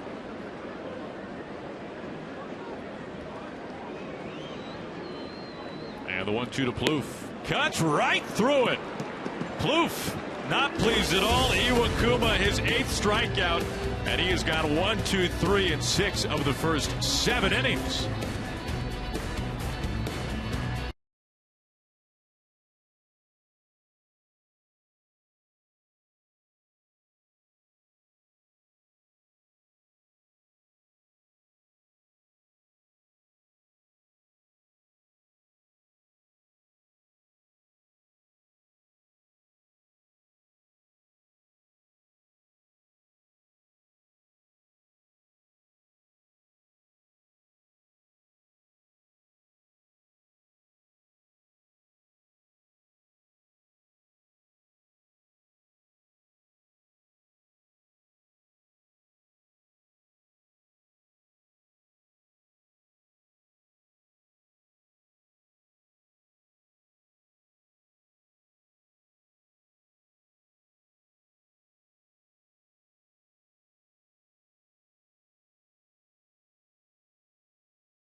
The top of the 8th inning. I'll join the Mariners at 100.7 The Wolf for Country Music Night at the ballpark Tuesday, August 11th.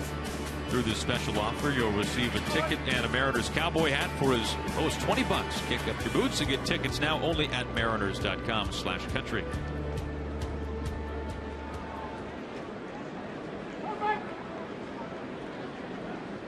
Here is Trumbo to begin things in the top of the 8th.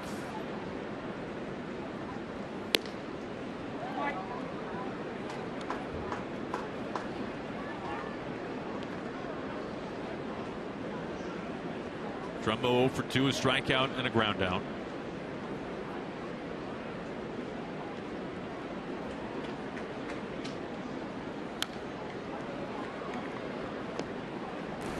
Looks like Trevor May warming up in the bullpen. You saw May last night. He picked up the win in innings scoreless. Man, he was throwing hard last night. 95 to 97 miles an hour. Well, former starter from this year put into the bullpen, and you can see that velocity go up.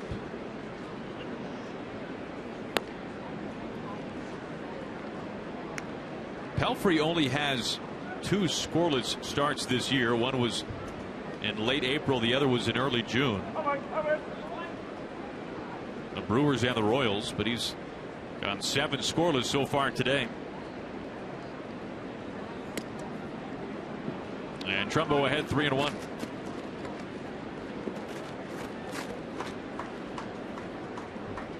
Miller then Sucre due up. Bottom third of the order here in the 8th.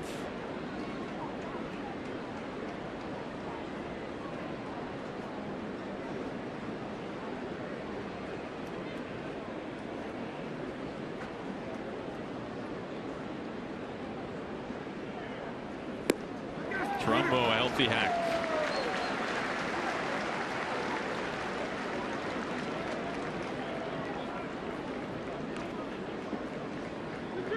Well, not only has Pelfrey's fastball not been the same as the scouting report, 91 and 93, he has sustained that velocity. He's still throwing mid-90s. Well, that last fastball was 95 miles an hour. Yeah.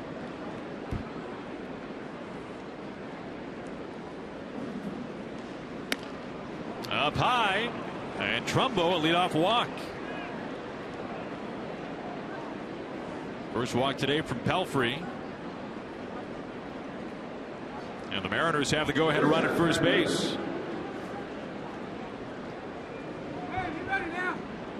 Chance here for Miller to at least move him into scoring position. It's only the second time in this game today that the leadoff hitter has reached base for either team. Mariners have twice. Marte starting the game off with a base hit and now that walk. Opportunities have been limited today with these two pitchers. So the first batter since the first batter of the game. How about that?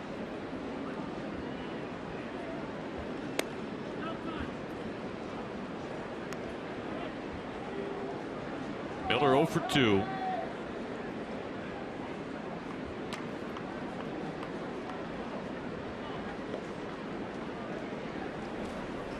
O'Rourke now warming up. We saw him last night, 2/3 of an inning scoreless.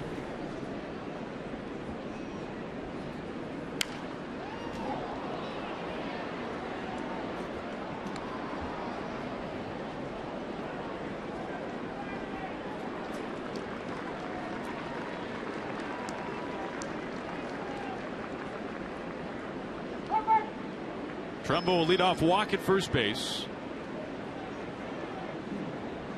The Mariners have not had a base runner at second today.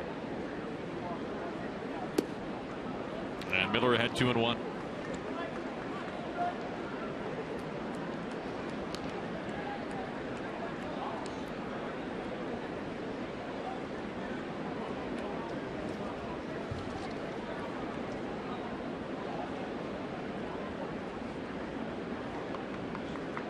Trumbo held by Mauer. Miller, Dozier's way, a short handoff. And another play ball, the second today for Pelfrey. Well, Aaron, you were talking about at the start of the game, leads the league in double plays. And we've seen why today. A lot of ground balls, the second double play that the Twins have turned in this one. They have been easy double plays for him to turn. Well, entering today, Pelfrey was tied with last night's starter Kyle Gibson. And Chris Heston, the young man who threw the no-hitter earlier this year for the Giants, with the most double play balls in baseball, but now Pelfrey with 24 to pace all pitchers. One of the first, now one here in the 8th, and wouldn't you know it, both times he has wiped away the 2 lone leadoff base runners. Marte's infield single in the first, and now Trumbo's walk to begin the 8th. You can see it, 16 ground ball outs.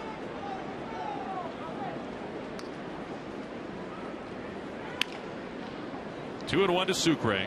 He has done it with his fastball. On the year, he's typically around 70% fastballs, which is a lot. Today, he's been closer to 85%. And we've talked about his velocity. Maybe he understands that he has a good fastball working today, so he's just staying with it. He's now at 100 pitches.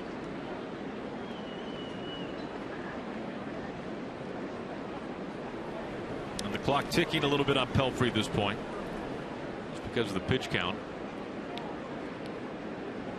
He has thrown in upwards of 112. That was in late June against the White Sox at home. Sucre ahead.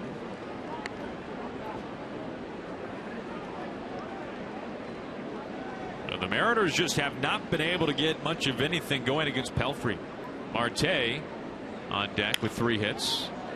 And to left field, Robinson was deep, but doesn't have to come in very far. And despite the leadoff base runner, the Mariners are retired in order by Mike Pelfrey, who has spun 8 scoreless so far.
score. We go to the bottom of the 8th inning.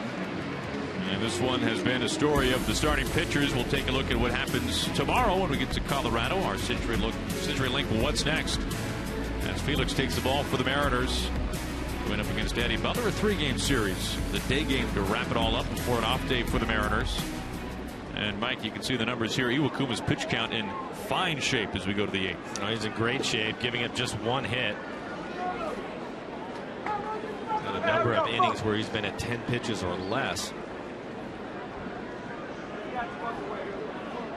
And we'll face Rosario. By the way, for Pelfrey, this is the 2nd time this year, but only the 4th time in his now 10-year career where he's gone 8 scoreless. Jackson, right place, right time for round number 1. And Pelfrey's done it primarily with his fastball. Again, about 85%. He's had a good fastball today, topped out at 96, been consistently 94 with some really good sink to it, and a lot of ground ball outs on the fastball. Now for Iwakuma's pitch count, which was already in stellar shape, that helps even more. 1 pitch, Rosario hit it hard, but out to center field. Here is Robinson.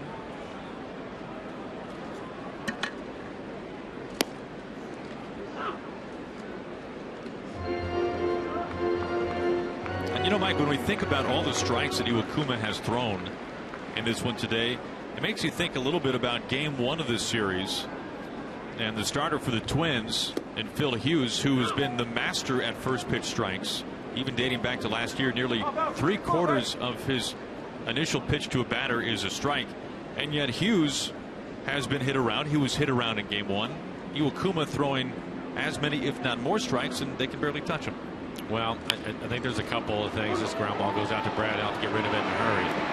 And picked there for round number 2. Nice work by Trumbo. And a strong arm from Miller. Talked about it with Robinson. He can really get down the line, and Brad sets himself, fires it towards first. And just get it. But I think there's a couple things to play there. One, Hughes throws a lot of fastballs, and he's going to throw a lot of straight fastballs. And typically those fastballs are going to be more in the middle of the plate because he wants to get ahead.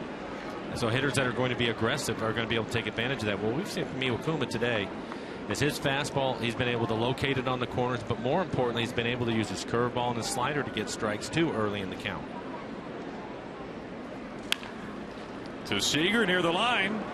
And this is another fast inning for Iwakuma. He throws 5 pitches and he gets 3 outs. We go to the top of the 9th, no score.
your local programming schedule, just visit rootsports.com. That's coming up. Somebody's got to score a run first, though, as we go to the top of the ninth. And we now see the Twins' hard-throwing closer, Glenn Perkins. I'm not sure this is good news, but Pelfrey is out of the ballgame, so Perkins will take over. 29 saves and 31 opportunities this year. Obviously, a tight ballgame, no save here. 2.36 ERA, 37 strikeouts for him. He's really pitched well. He has a good fastball, and he will throw it a lot. Going to work against the top of the order, Marte, Seager, and Cruz. Marte having a good day. 3 for 3 so far this afternoon. He'll turn around, switch hitter, and hit right-handed. Now this turns out to be one of the best starts of Pelfrey's season, and really one of the best starts of his career. 8 scoreless. And snared there by Plouffe.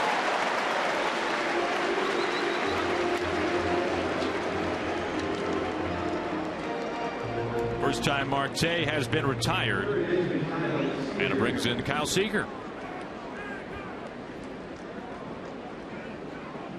Now, we mentioned it way back when in the top of the broadcast that the Mariners have scored only 2 runs in the first 3 games of this series against the Twins bullpen, and those 2 runs came on the homer by Cruz in game 2 of the series against J.R. Graham.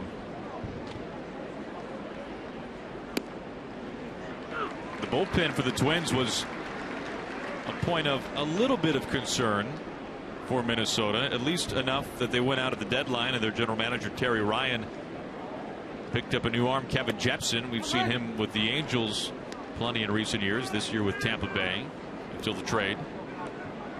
He has yet to make his Twins debut.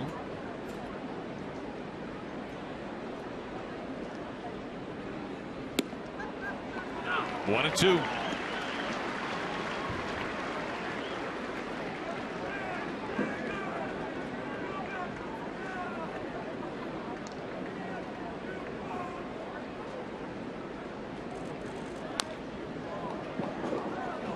Perkins, an all-star each of the last now 3 seasons. A one-time starter years ago, but then converted to a reliever and then a closer.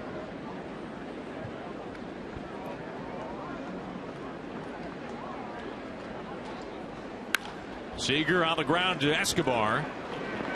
Long overhand throw, out number 2.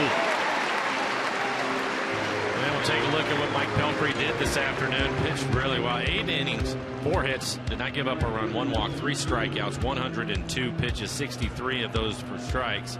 Faced 27 batters, 17 first pitch strikes for Pelfrey. A lot of fastballs. He was above 80% on his fastball today. And you mentioned Nelson Cruz for being responsible for the 2 runs that the Mariners have scored off the bullpen. Well, here he is again. This should be a good matchup. He should get a fastball that he can hit. He's missing the inside corner with that fastball at 95 miles an hour. Cruz was able to extend his hitting streak back in the first inning, a single. Now 13 straight games with a hit for Cruz.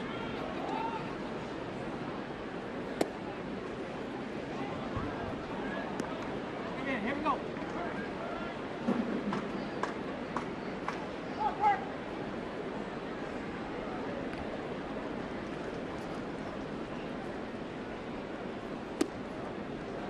And everything in tight.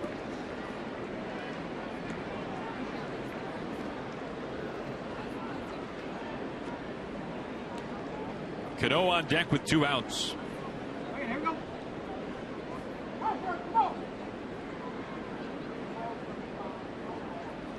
And this is thumped out to center. Hit a ton. Hicks will watch it fly.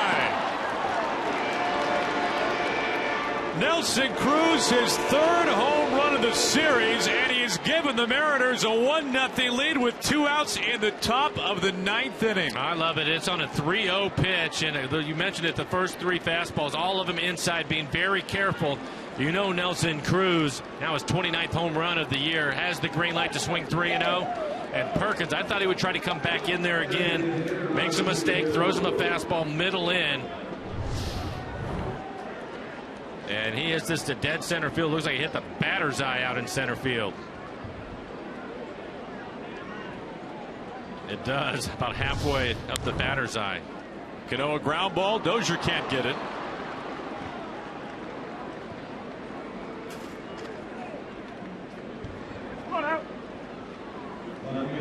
let's see, Mike, just to recap for Cruz. Here in Minneapolis, we have seen him go opposite field above the wall that's about 20 feet tall. We have seen him hit it off the back wall of the bullpen in left center field, and now he puts a dent in the batter's eye in center. What can you there's nothing else you can say about Cruz, who now has 29 homers, as we have a pinch runner, Lomo, at first base. He hits them with more authority than almost any man in the game, to all fields. Well, and on top of that, they've been clutch home runs like that one was. And he's hitting .318 on the year, so he's not just slugging and striking out, picking up a lot of hits, and he's hitting over .330 with runners in scoring position.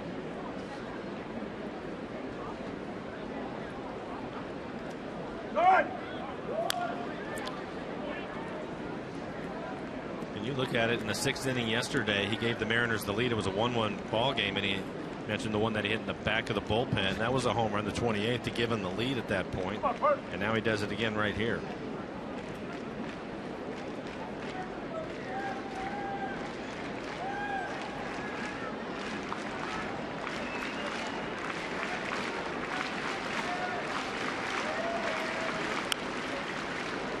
We talked about the season Perkins is having. He's been fantastic. One of the best closers in the game, certainly in the American League.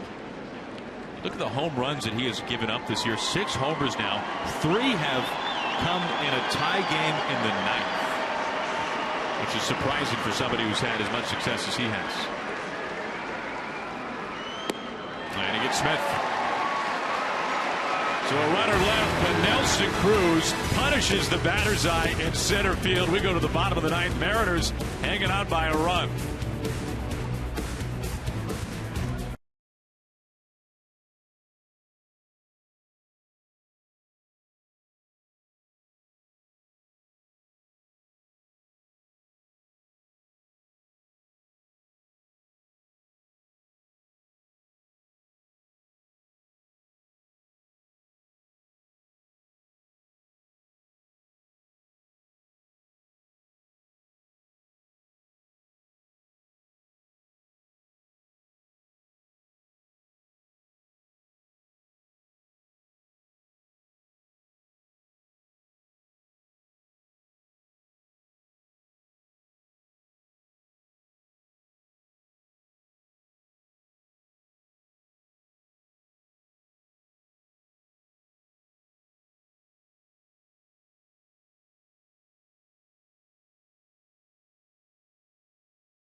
I think it's maybe time for his first one here today, then, as Iwakuma's first pitch lands for a strike.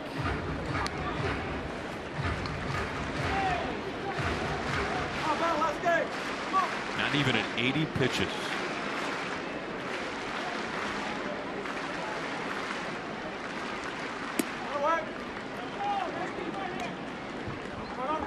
Lomo taking over at first base. We saw him as a pinch runner.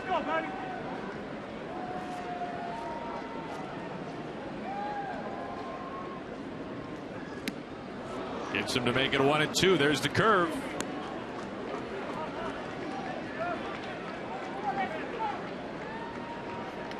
Put him in play right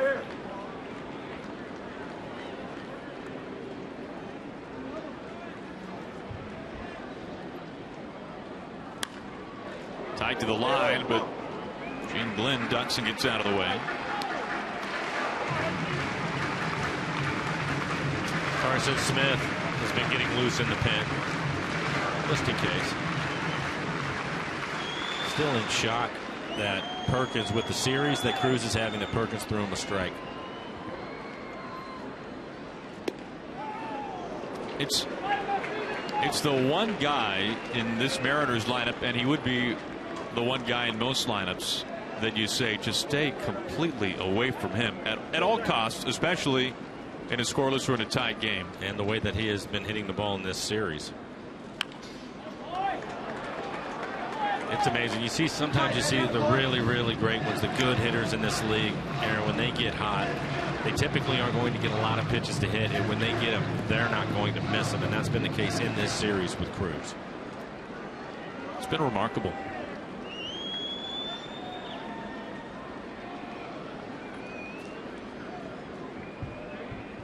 Iwakuma's 2-2. Left field. This might be a little bit of trouble. Smith has room, and he makes the catch.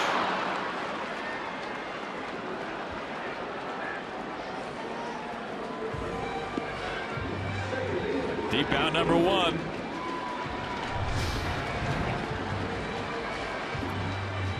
Take a look at it. That's on the split. And we'll take a look at the difference. Alaska Airlines Supermo and Nelson Cruz. Center field. He got all of that pitch. Back to the top here is Dozier. Always a threat. Another first pitch strike, and again doing it with the breaking ball, and you can see it showing, looking at the bat where he hit it. We'll see Felix swing the bat tomorrow in Colorado. Socked left center, and this game is tied.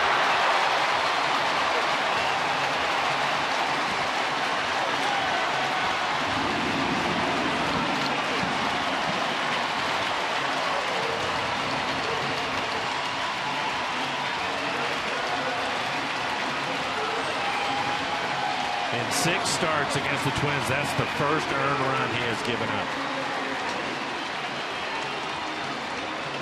And it'll be on the curveball. Throws him a curveball. 74 miles an hour. You can see Sucre set up down and away. They end up in the middle of the plate. And when you look at these two clubs, it is Cruz. We talked about that, the one that can really hurt you. And Dozier, his 23rd home run of the year on the curveball.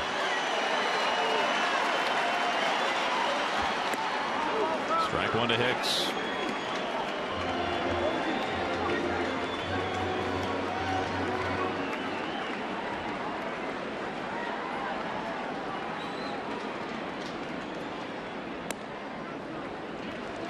Now for Dozier, now his 23rd home run. That matches a single season best for Dozier when he hit 23 last year. He's a guy you got to stay away from.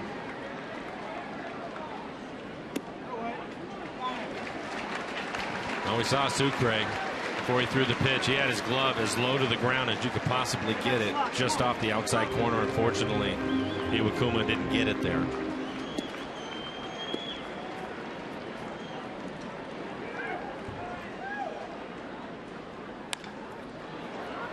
Lomo taking over for Trumbo at first base, and he gallops to the bag for out number 2.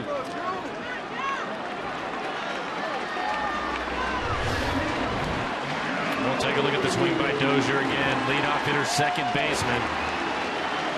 And that is right on the barrel. Hit it into the second deck.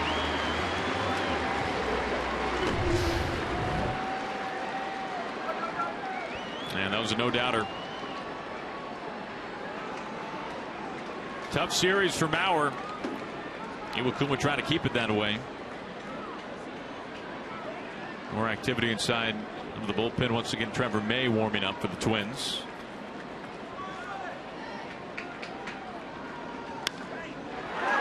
Right past Seager. Winning run at first base with 2 outs.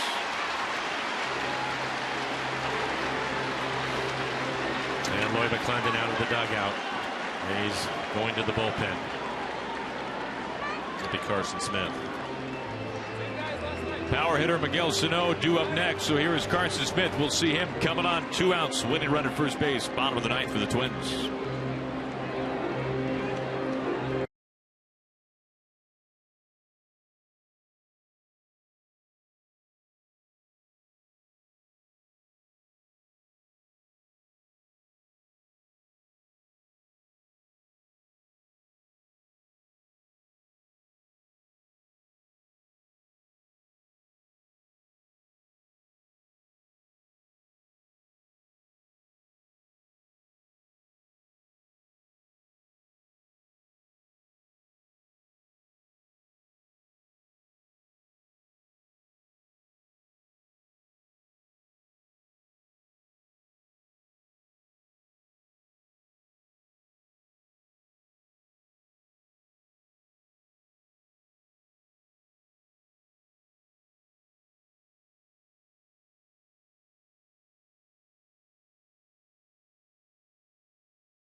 Kuma.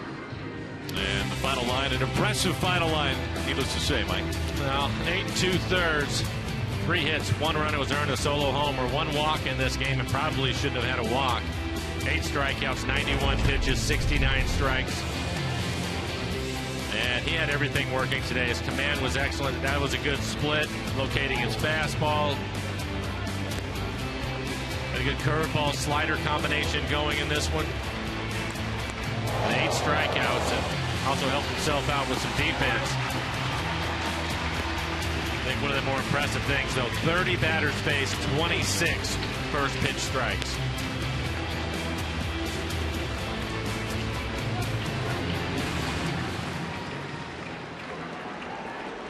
Joe Mauer at first base, the winning run, and here is Carson Smith. We saw him last night. He was pretty wild, Mike. 2.81 ERA for him, 54 strikeouts. Bonus hitting 179, you're right. A tough time commanding both his fastball and slider. And for the second straight night, Smith comes out of the bullpen and right away meets Sano. It was Sano who last night on the first pitch doubled to right field. It was eventually lifted for a pinch runner who scored.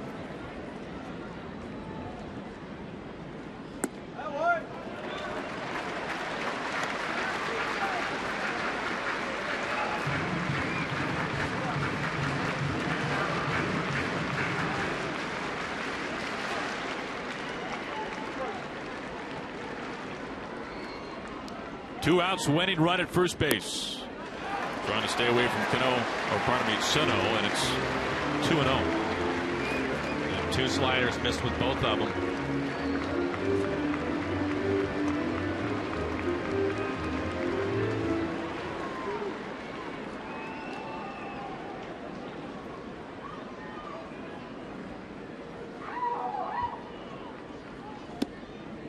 It's a strike there.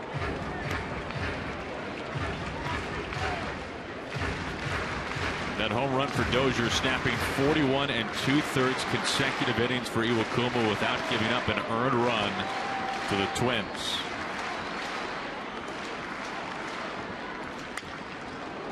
Two and two.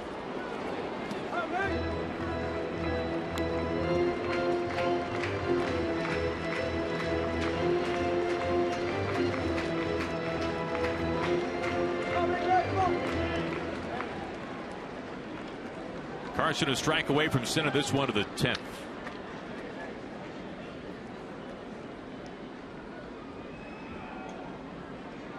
The 2-2 coming, and Sano stays alive.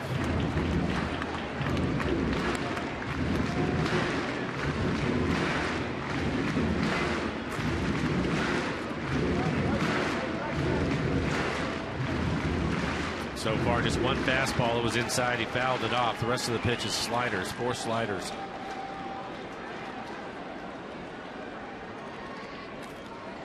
Bauer, the winning run at first base. Cut on and missed, and we're going to the 10th inning. Another slider from Carson Smith. And the Twins tie the game up in the 9th. They strand the winning run at first base.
All season long, Jack Link's Beef Jerky, feed your wild side.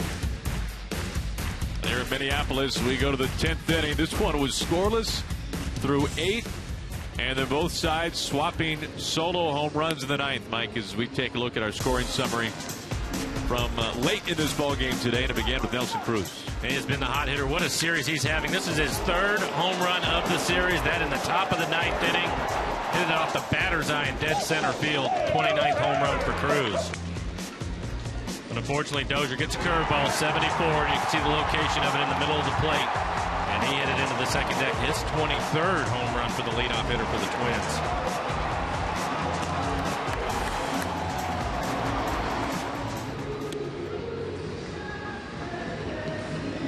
Fine season by Dozier. As we go to the top of the 10th, the new pitcher, we are seeing Trevor May for the 2nd straight day.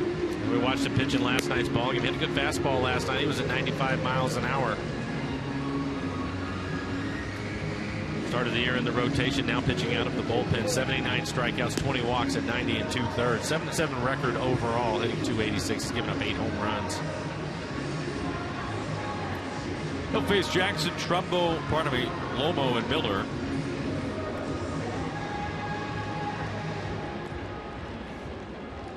We'll likely have a pinch hitter for Logan Morrison. No, Logan Morrison came on the pinch run for Cano in the DH spot. So right.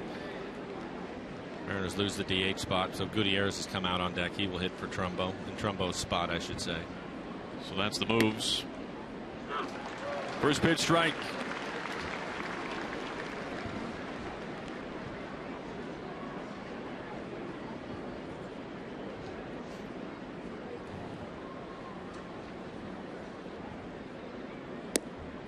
Oh, 2.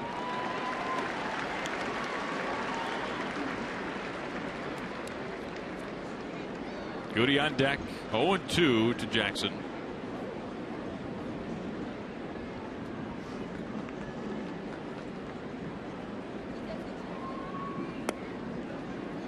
Fernando Rodney starting to get loose in the pen for the Mariners.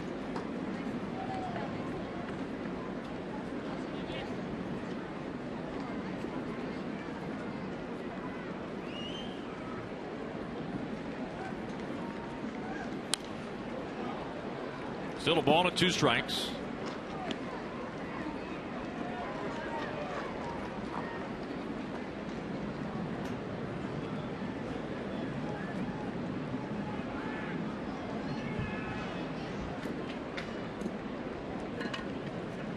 And again the 1-2 to Jackson. He's caught looking.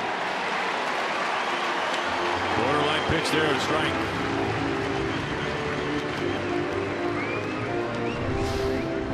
Take a look at the last pitch. 88 miles an hour. Borderline. Probably just off the outside corner.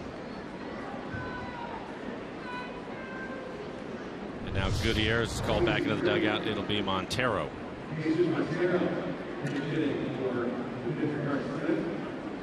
hitting for the pitcher, Smith.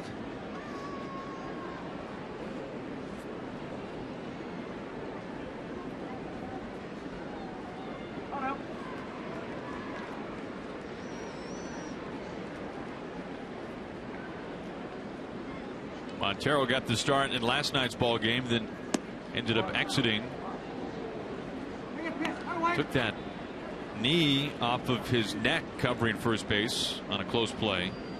Was shaken up a little bit, but got the start in game 2 and performed very well. A double and a homer as he rips this into right center field. It skims on the grass up to the base of the wall. Montero hunts extra bases and he stands up with a double. Mariners have the go-ahead run in scoring position with 1 out. Now, so far so good what we've seen from Montero since getting recalled. No, you're right, and he's going to get an opportunity to play. He hits this ball hard, 96 miles an hour.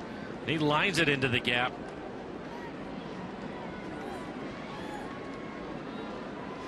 That is the first base runner the Mariners have had in scoring position this afternoon. Only other time a Mariners base runner touched second base was when Cruz took the lap around of the homer. Exactly.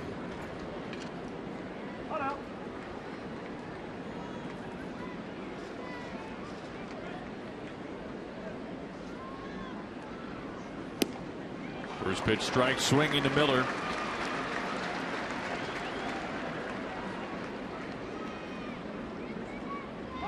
Now Montero, not great speed, but a well-placed base hit by Miller would give the Mariners a lead here in the top of the 10th. Well, the outfielders are playing deep. Gutierrez on deck, so it looks as if he will pinch hit for Sucre.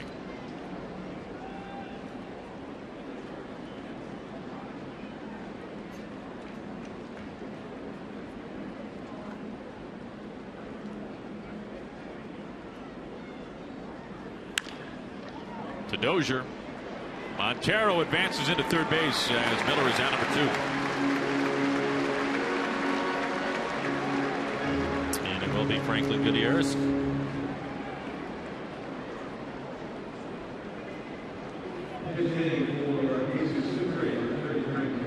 So the Mariners have the go-ahead run 90 feet from home. And Goody a chance to do something here with 2 outs.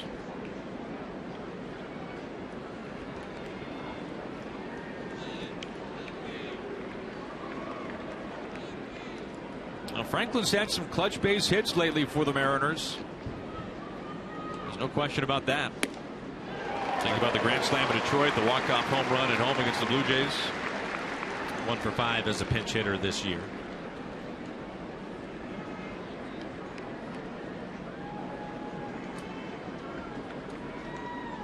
This is the Mariners' 15th extra inning ball game. 7-7 on the year. Rodney warming up. Come on, Trap.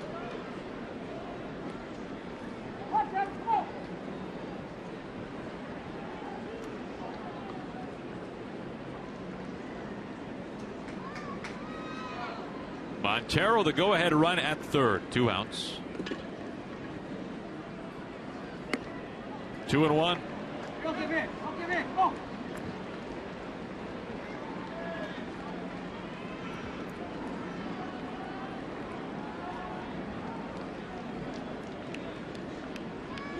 Montero doubled, moved over to third base on the ground out to second by Miller.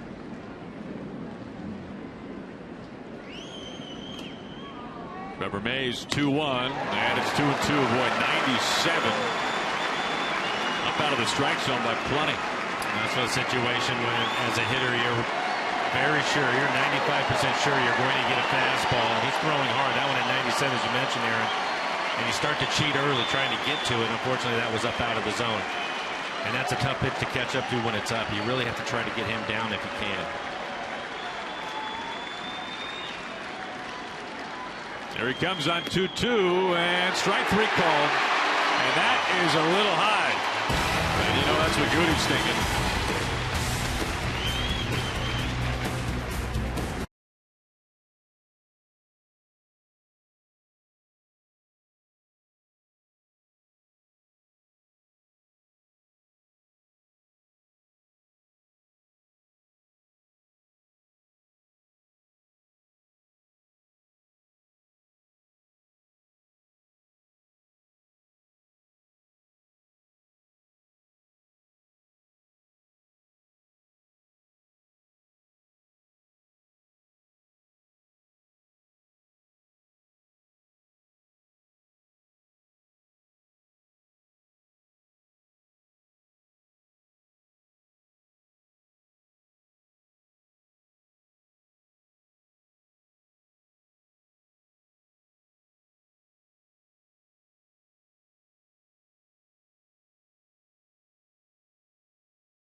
We saw Morrison take over first base, and Fernando Rodney now pitching for the Mariners. He takes over for Carson Smith. And Mike, last night, Rodney struck out the side in order. No, he had it working last night. His fastball was 95 to 97 miles an hour. Was able to keep his changeup down.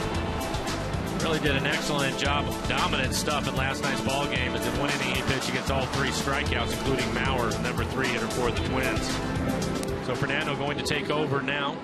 5.44 ERA, 35 strikeouts in 43 innings. Opponents hitting .258 against Fernando, and he's basically a good fastball and a changeup.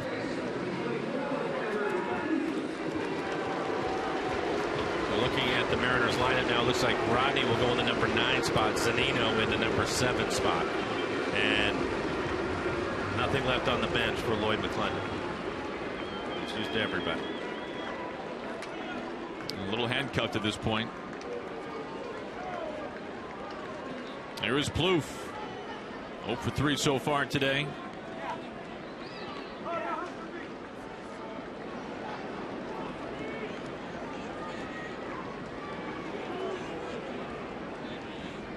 Rodney's first pitch. Missing high with the fastball for ball 1.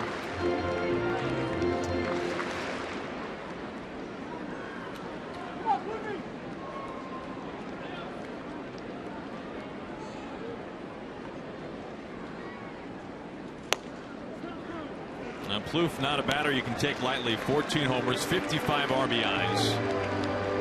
Pitch not missing by much.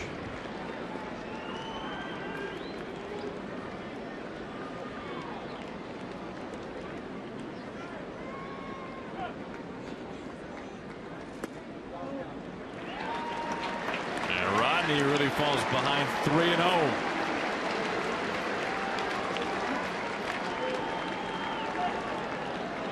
Rosario on deck. Twins right fielder.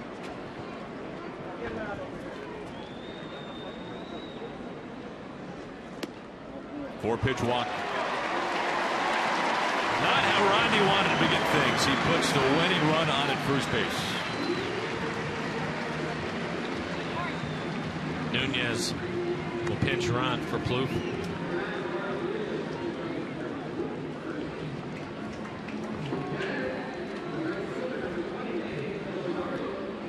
Eduardo Nunez.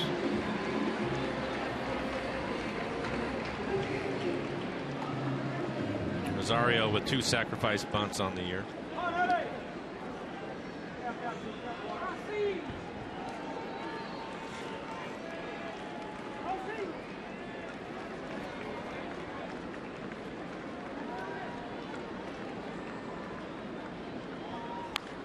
Swings after the first one for strike 1.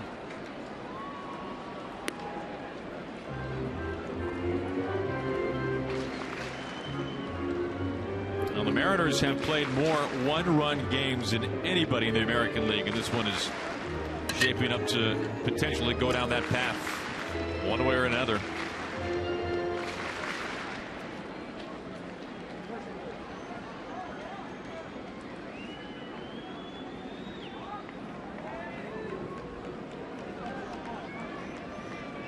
Twins with the walk-off win last night. In the 9th inning, they scored twice. Rodney trying to keep that from happening in back-to-back ball games. The bunt this time.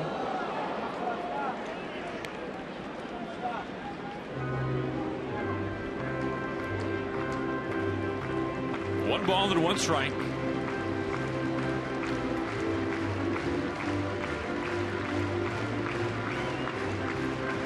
And there's good speed at first base. Rosario runs well. You have to make sure you get an out in this situation.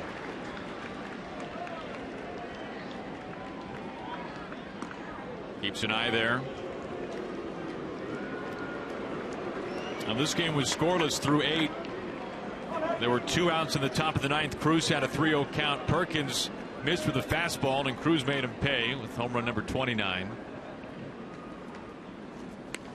Bunt, third base, and a foul ball.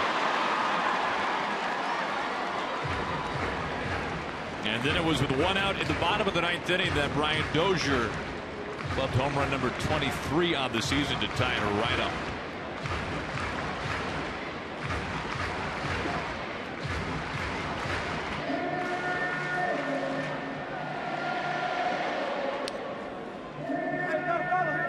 1, 2 strikes on Rosario. Right there.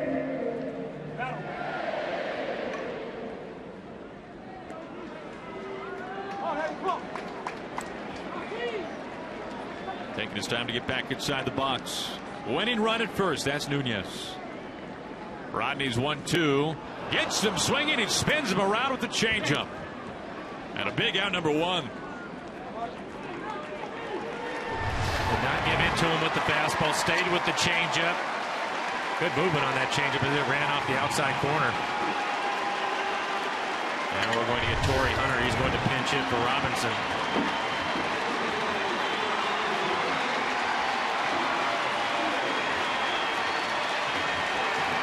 They love him here in Minneapolis. And for good reason.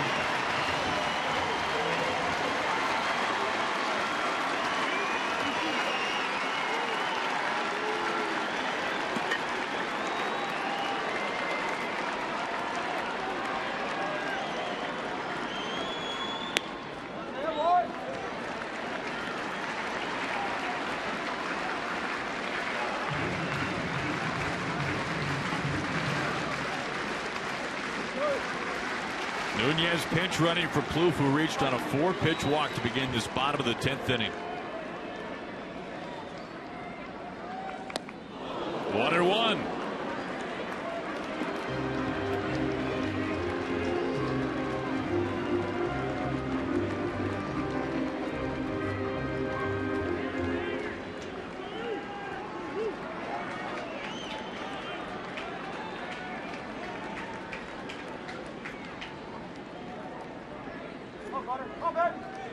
All of the Mariner outfielders playing deep just in front of the warning track, trying to stay away from the double. You can see Kyle Seager close to the line at third.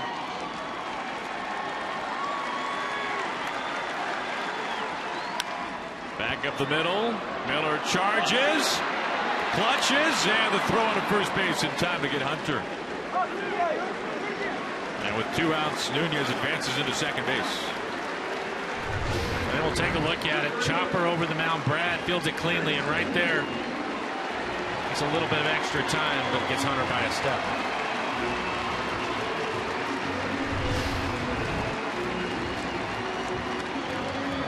Well, now the man who won it for the Twins last night, Kurt Suzuki. Runners in scoring position this afternoon. The Mariners are 0 for 2. The Twins 0 for 1. Slim pickings. Not many opportunities. Suzuki was able to get ahead in the count last night, 3-1 count. Ended up getting a fastball and hit it through the hole in the left side of the infield. Jumps on the first pitch. Jackson having to go back, and he's there to make the catch to flag it down. We go to the 11th. The Twins. They strand the winning run at second base, and Rodney gets through it.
Link's beef jerky all season long. Jack Link's beef jerky, feed your wild side.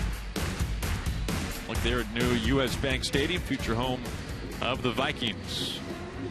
We got some changes for the Twins as Rosario is now in left field, taking over for Shane Robinson. Torrey Hunter in the ball game as Hunter is in right.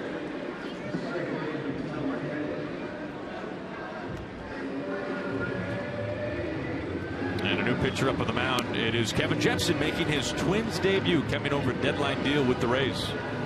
2.81 ERA for Jepsen. Mariners have seen him a lot for his time when he was with the Angels. 34 strikeouts, 20 walks. A lot of walks for him.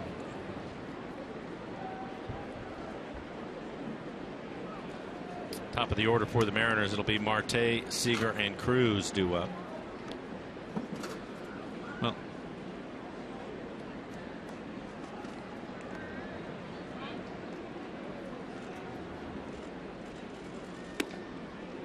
and Jepsen's first pitch as Twin outside to Marte. Marte has had a good afternoon. 3 for 5. Nunez, the new third baseman, taking over for Plouffe.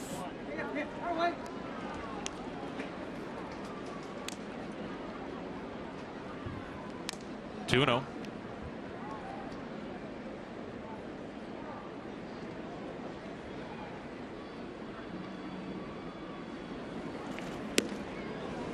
And ahead of the count now, 3-0. And he will be taking this pitch all the way as Kyle Seager waits on deck.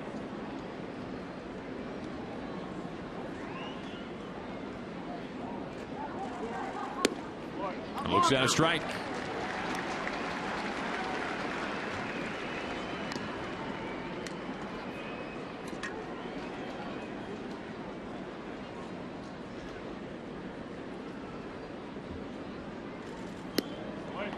And now the count full.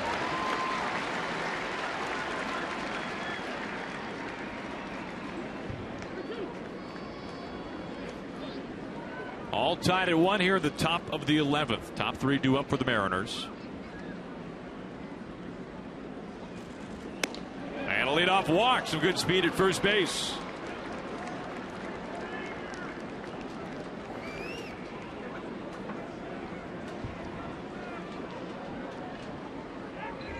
That brings in Kyle Seager.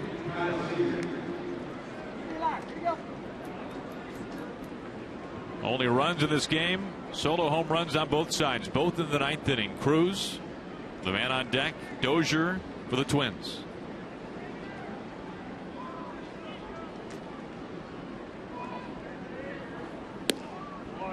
First pitch strike to Kyle.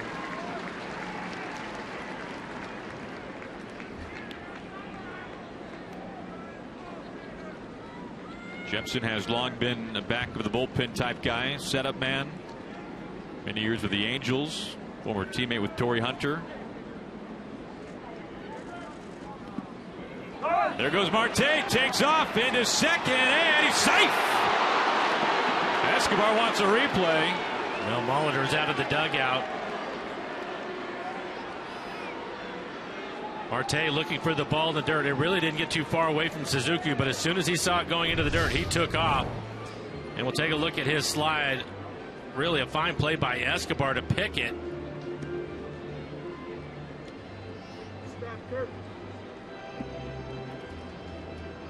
And let's see if he tags him on his hand. He's going to go all the way back around. He tags him on the shoulder, but I think his hand might have been in there. It was a great play by Escobar.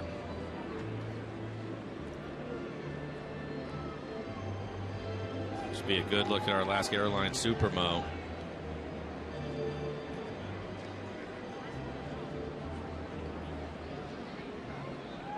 Well, the good news, he was originally called safe.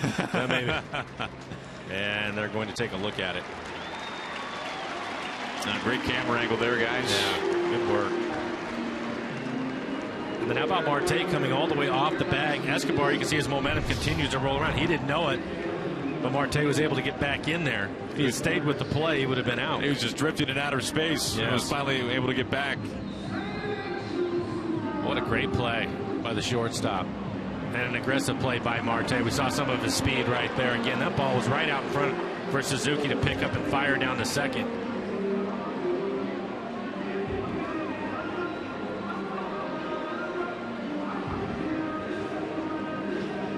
Showed it a couple of times here in the stadium, and the fans can't even tell. They don't know if they should cheer or boo or what. And Mike, a talking point on Marte, we haven't seen him a whole lot yet, of course, but you can tell already just the athleticism that he has. And that play right there, a good example, is we're about to find out. And he's safe. Call stands.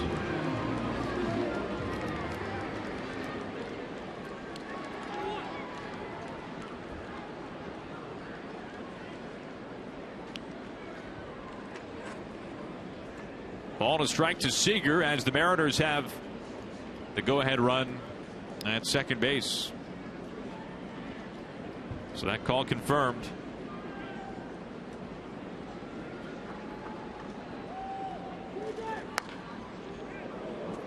Chris Woodward skips some rope, and it's 1-2.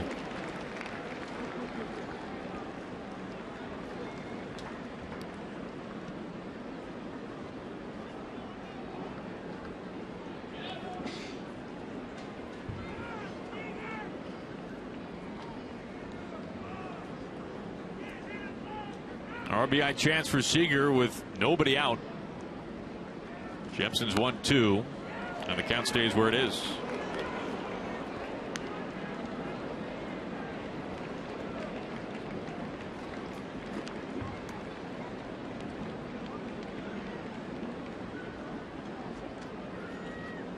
In the 10th and now in the 11th, the Mariners have had a runner in scoring position. They stranded a man at third base in the 10th.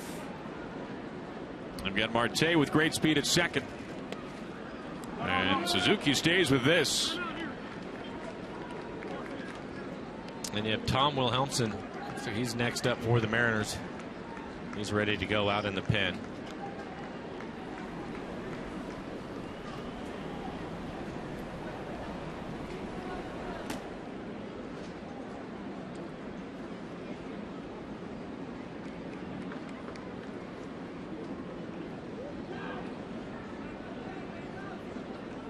Marte leads at second, and Seager just gets a piece, and Suzuki takes the brunt into that.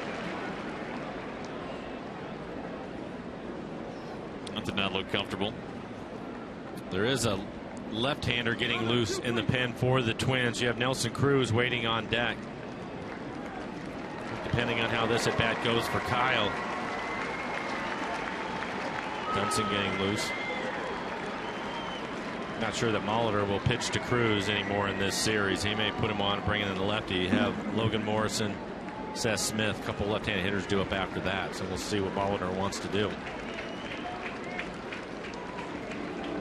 Now Seager and Mike Walensky giving Suzuki some time.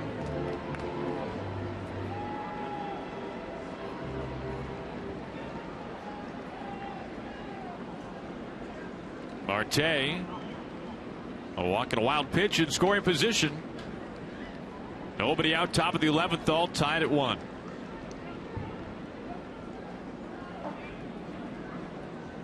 Jepson in his Twins debut, as this is line right field, but foul.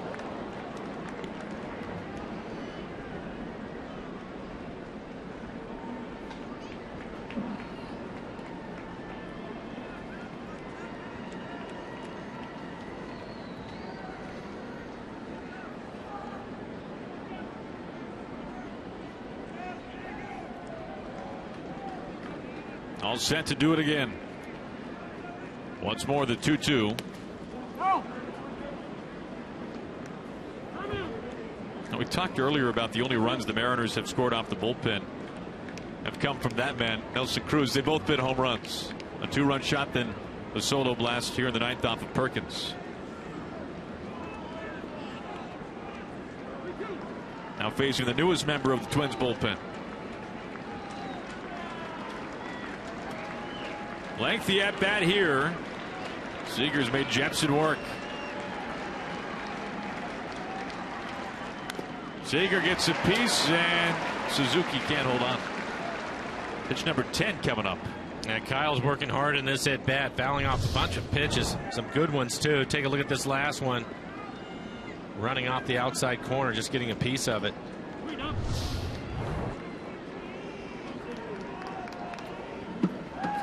Kyle works a walk here. They'll have no choice.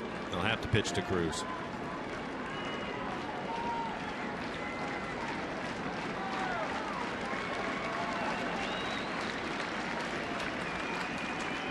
And the 3-2, and keeps on going on. Here comes number 11, the next pitch. And in a situation like this, Mike, even though Seager has seen Jepsen over the years, with each pitch advantage beginning to trend a little bit more towards the hitter. Well, you think your timing would get a little bit better, but so far Jepsen basically is going with off-speed pitches. He's only thrown him a couple of fastballs, and typically what we've seen from him when he was with the Angels, he threw a lot of fastballs, so he's changed up on Kyle. Go ahead run at second. And after all of that, a walk to Seager. What a plate appearance there by the Mariners' third baseman. Back-to-back walks for Jepsen in his Twins debut. And the Mariners have 2 on and nobody out for Nelson Cruz. And in his last at-bat with 2 outs in a scoreless ninth, all he did was dip the batter's eye. That's on a 3-0 pitch, a 3-0 fastball, and he hits the batter's eye as it ricochets back towards the field.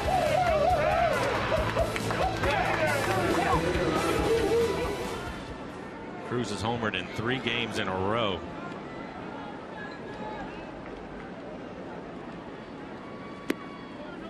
Ball 1. 11 pitches for Seager to draw that walk. Cruz has also been far and away their best hitter with runners in scoring position. He's hitting .330 with runners in scoring position.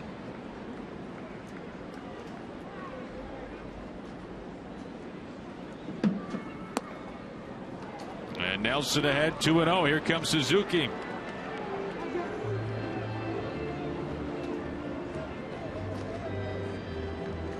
Cruz last night a double and a homer.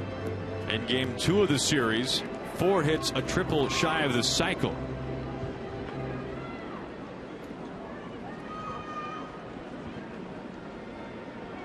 Marte at second base. Seager the 11 pitch walk at first.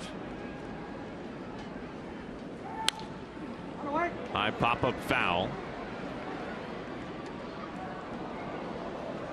Cruz still ahead 2-1.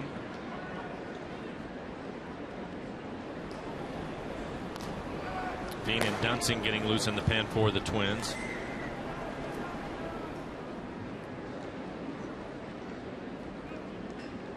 Two on, nobody out, tied in the 11th.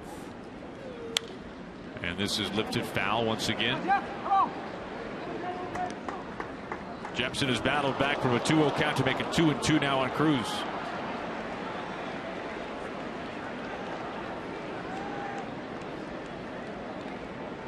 Nelson riding a 13-game hitting streak with a couple of hits today.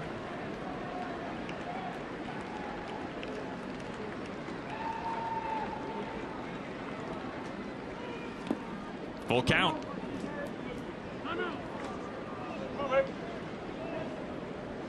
Cano on deck, nobody out.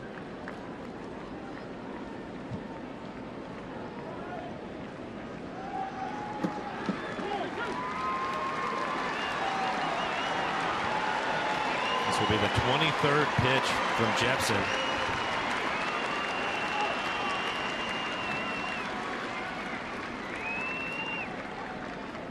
Cruz cuts right through a 95-mile-an-hour fastball. And it's a perfect pitch on the outside corner at the knees. Paul Molitor out of the dugout. I think he's going to get his left-hander. So a bit of a rough Twins debut for Jepsen, who walked Marte, walked Seager. He does get Cruz, but he exits, leaving the go-ahead run in scoring position. Will step aside. Extra innings. We're at the top of the 11th, all tied up.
Target Field.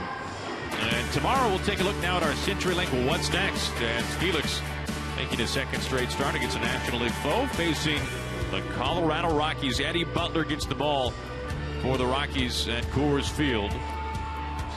That'll be game one of a 3-game series. And a new pitcher up on the mound, Mike. It is Brian Dunsing taking over for Kevin Jepsen. 35 appearances on the year. It's been a rough year for him. 5.5 ERA in 26 innings. 15 strikeouts, 12 walks. Opponents hitting .255. He's given up 1 home run this year. And his last time out was on the 28th of July here at home against the Pirates before the Mariners came to town. Gave up 2 runs on 2 hits in a third of an inning. First pitch to Logan Morrison. He swings and corks it to right field. Steamrolling back to the wall. And it is high off the top of the fence. Marte comes in to score. Seager has to put on the brakes at third. Logan Morrison not wasting any time. He has given the Mariners the lead in the top of the 11th.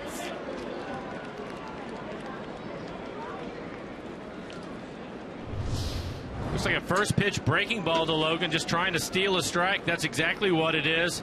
Maybe hits it off towards the end of the bat, but he finds the gap out in right center field. Will short hop the wall.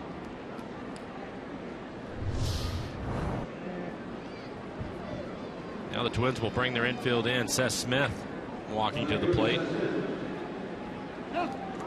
That is a 23-foot wall in right field.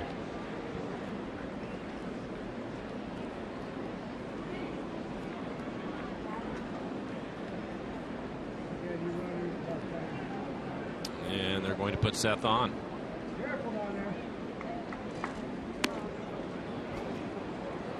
Jackson on deck. So the leadoff walk from Jepsen comes around to score.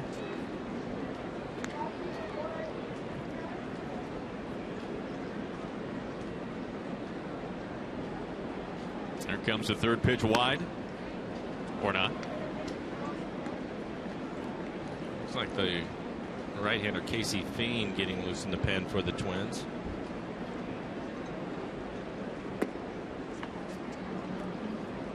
That'll be it for Smith. So Dunsing done. And we've got a pitching change. Casey Fiend will take over for the Twins.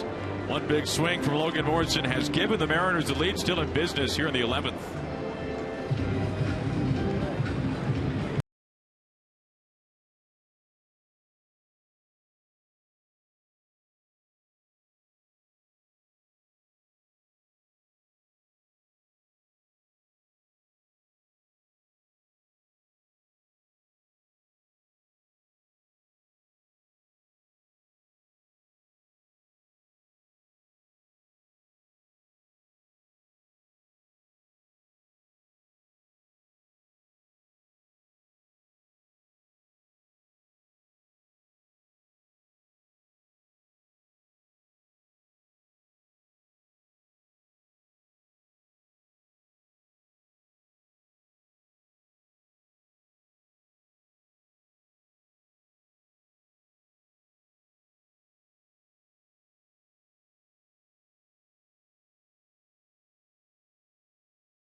Already this season, Mariners have taken the lead on one swing from Logan Morrison, and Mike, a new pitcher up on the mound for Paul Molitor. It's Casey Fiend. 33 appearances for Casey. 4.28 ERA, 18 strikeouts, only 3 walks. He throws a lot of strikes, giving up 5 home runs this year. Opponents hitting .256. So the base is full as Smith was just intentionally walked.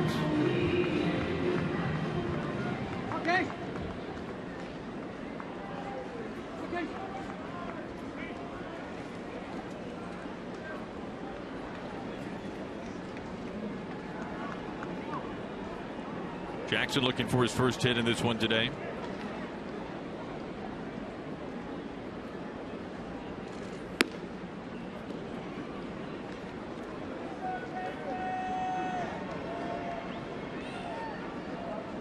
Now the Mariners a chance to really pile on here in the 11th.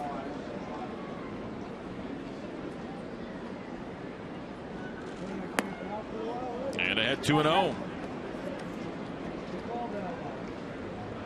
Tom Wilhelmsen waiting in the pen. He's back there someplace.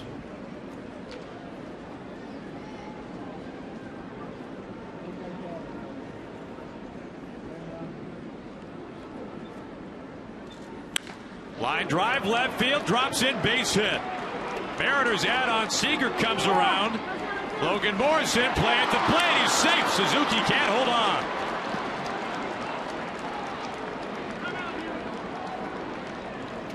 And another 2 runs for the Mariners, now up by 3.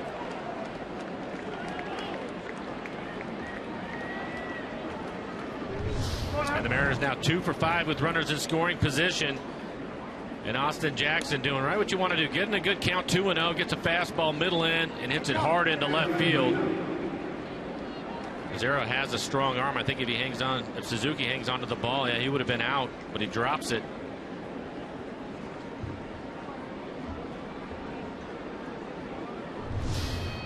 First career hit for Jackson off of Fiend.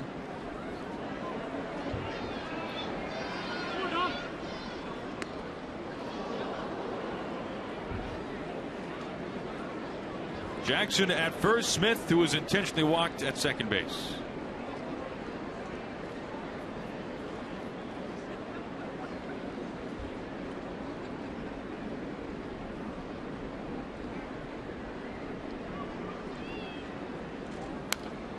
Oh, 2 on Zunino.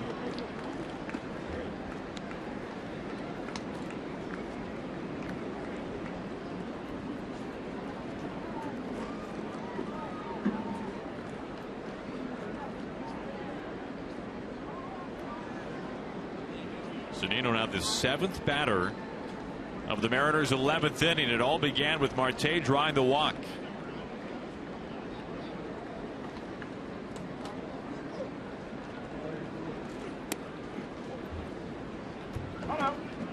Fernando Rodney's ready to hit. We can only hope. That is glorious, Mike. Look at the guys in the dugout. They want to see it. Oh, who doesn't? The baseball universe wants to see that. And Zunino down on strikes. Well, he'll be on deck.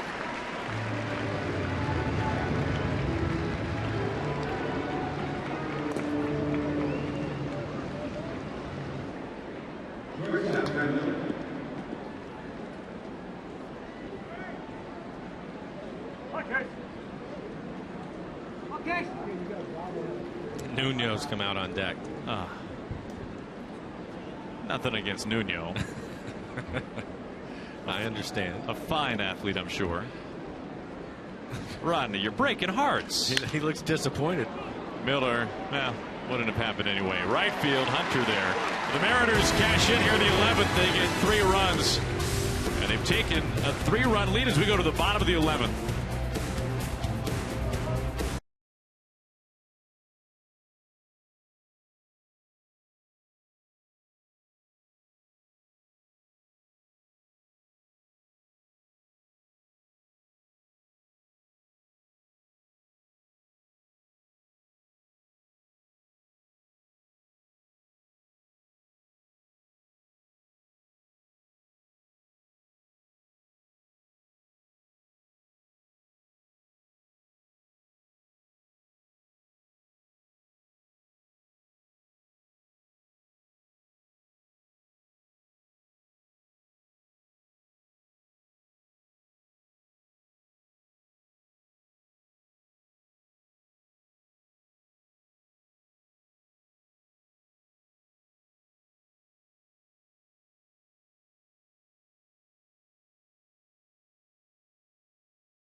bottom half Twins down to their final 3 outs, and they'll face a new pitcher. It is Tom Wilhelmsen coming on to work the bottom of the 11th.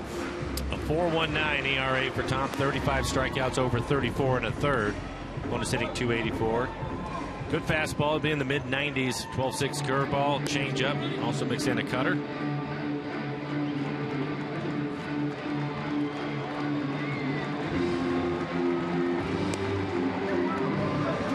Great to see Austin Jackson come up with that base hit to drive in a couple more runs, give the guys a little bit of room to work with. They played so many tight ball games, and Austin was clutch.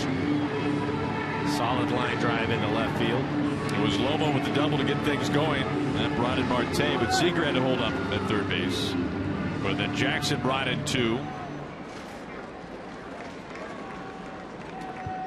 So Tom tasked with getting the final 3 outs here today.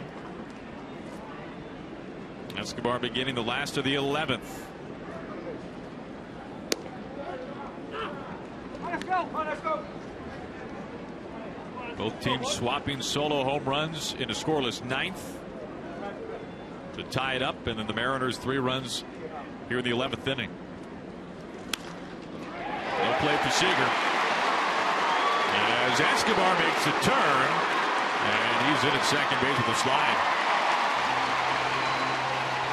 Now, Mike, just what you were saying, little cushion for the Mariners, and you don't like to see that.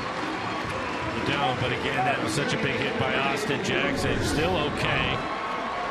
Just take a look at this. Pretty good pitch, actually, right on the outside corner and down. Give Escobar some credit. Now you get to the top of the order. It's Dozier.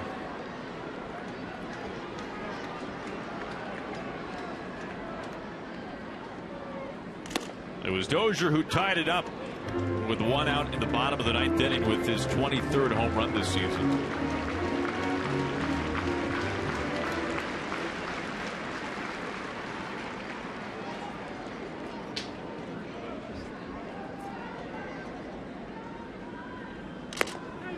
Check swing goes around, and Wilhelmsen quickly ahead 0-2.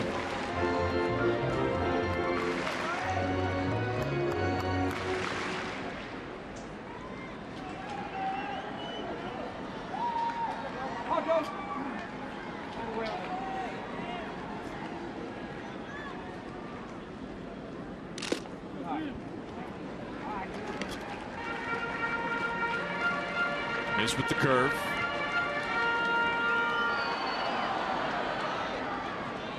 So Tom trying to work around a leadoff double.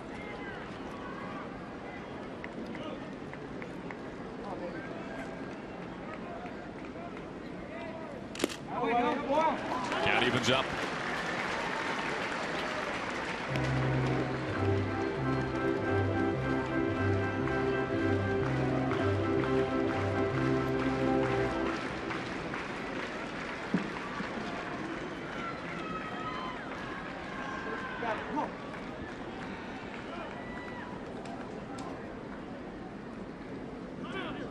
And time called.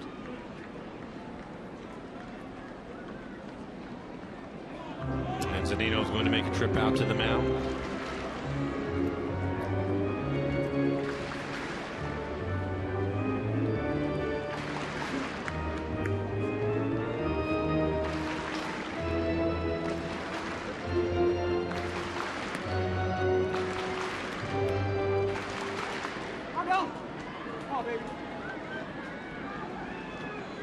Tom all set to go. 2 balls and 2 strikes to Dozier. Up and in. Does he go around with a swing? He does. Home plate umpire Mike Malinsky makes the call. Dozier 97 up by the visor. We'll take a look at it. This fastball actually gets away from Tom at 97. Really ties him up with looking out over the plate.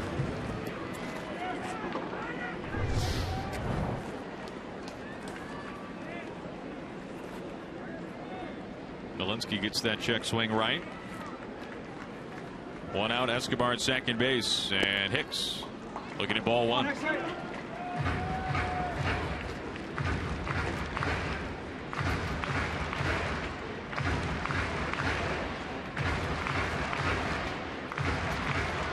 Hicks, a switch hitter, batting lefty against Wilhelmsen.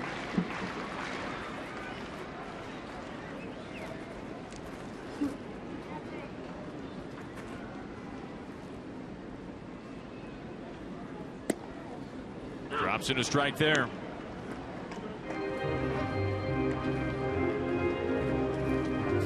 On next day.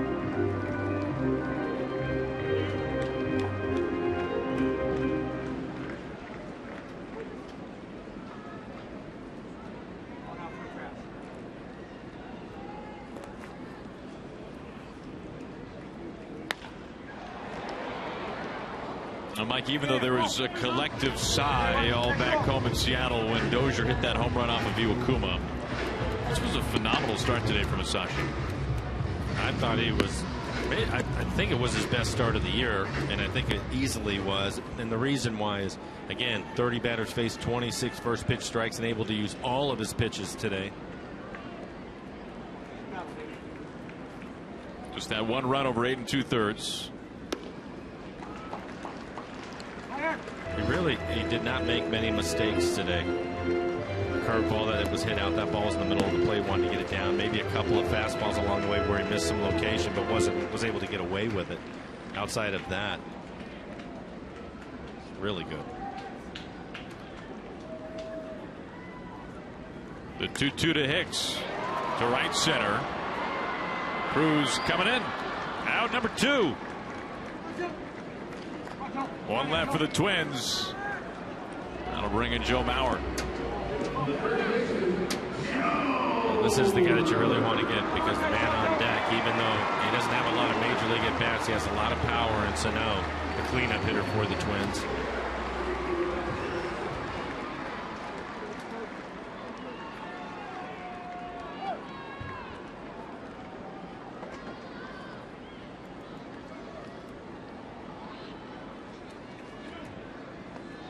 Two outs, a man at second base for Wilhelmsen.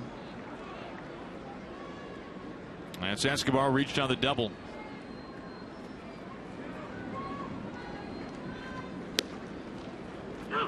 Starts him out with the first pitch strike.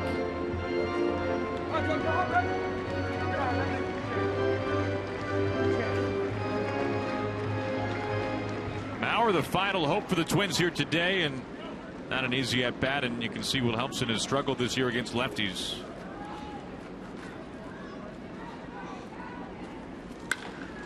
Miller, the backhand, plants, throws, ball game. Mariners win it in 11.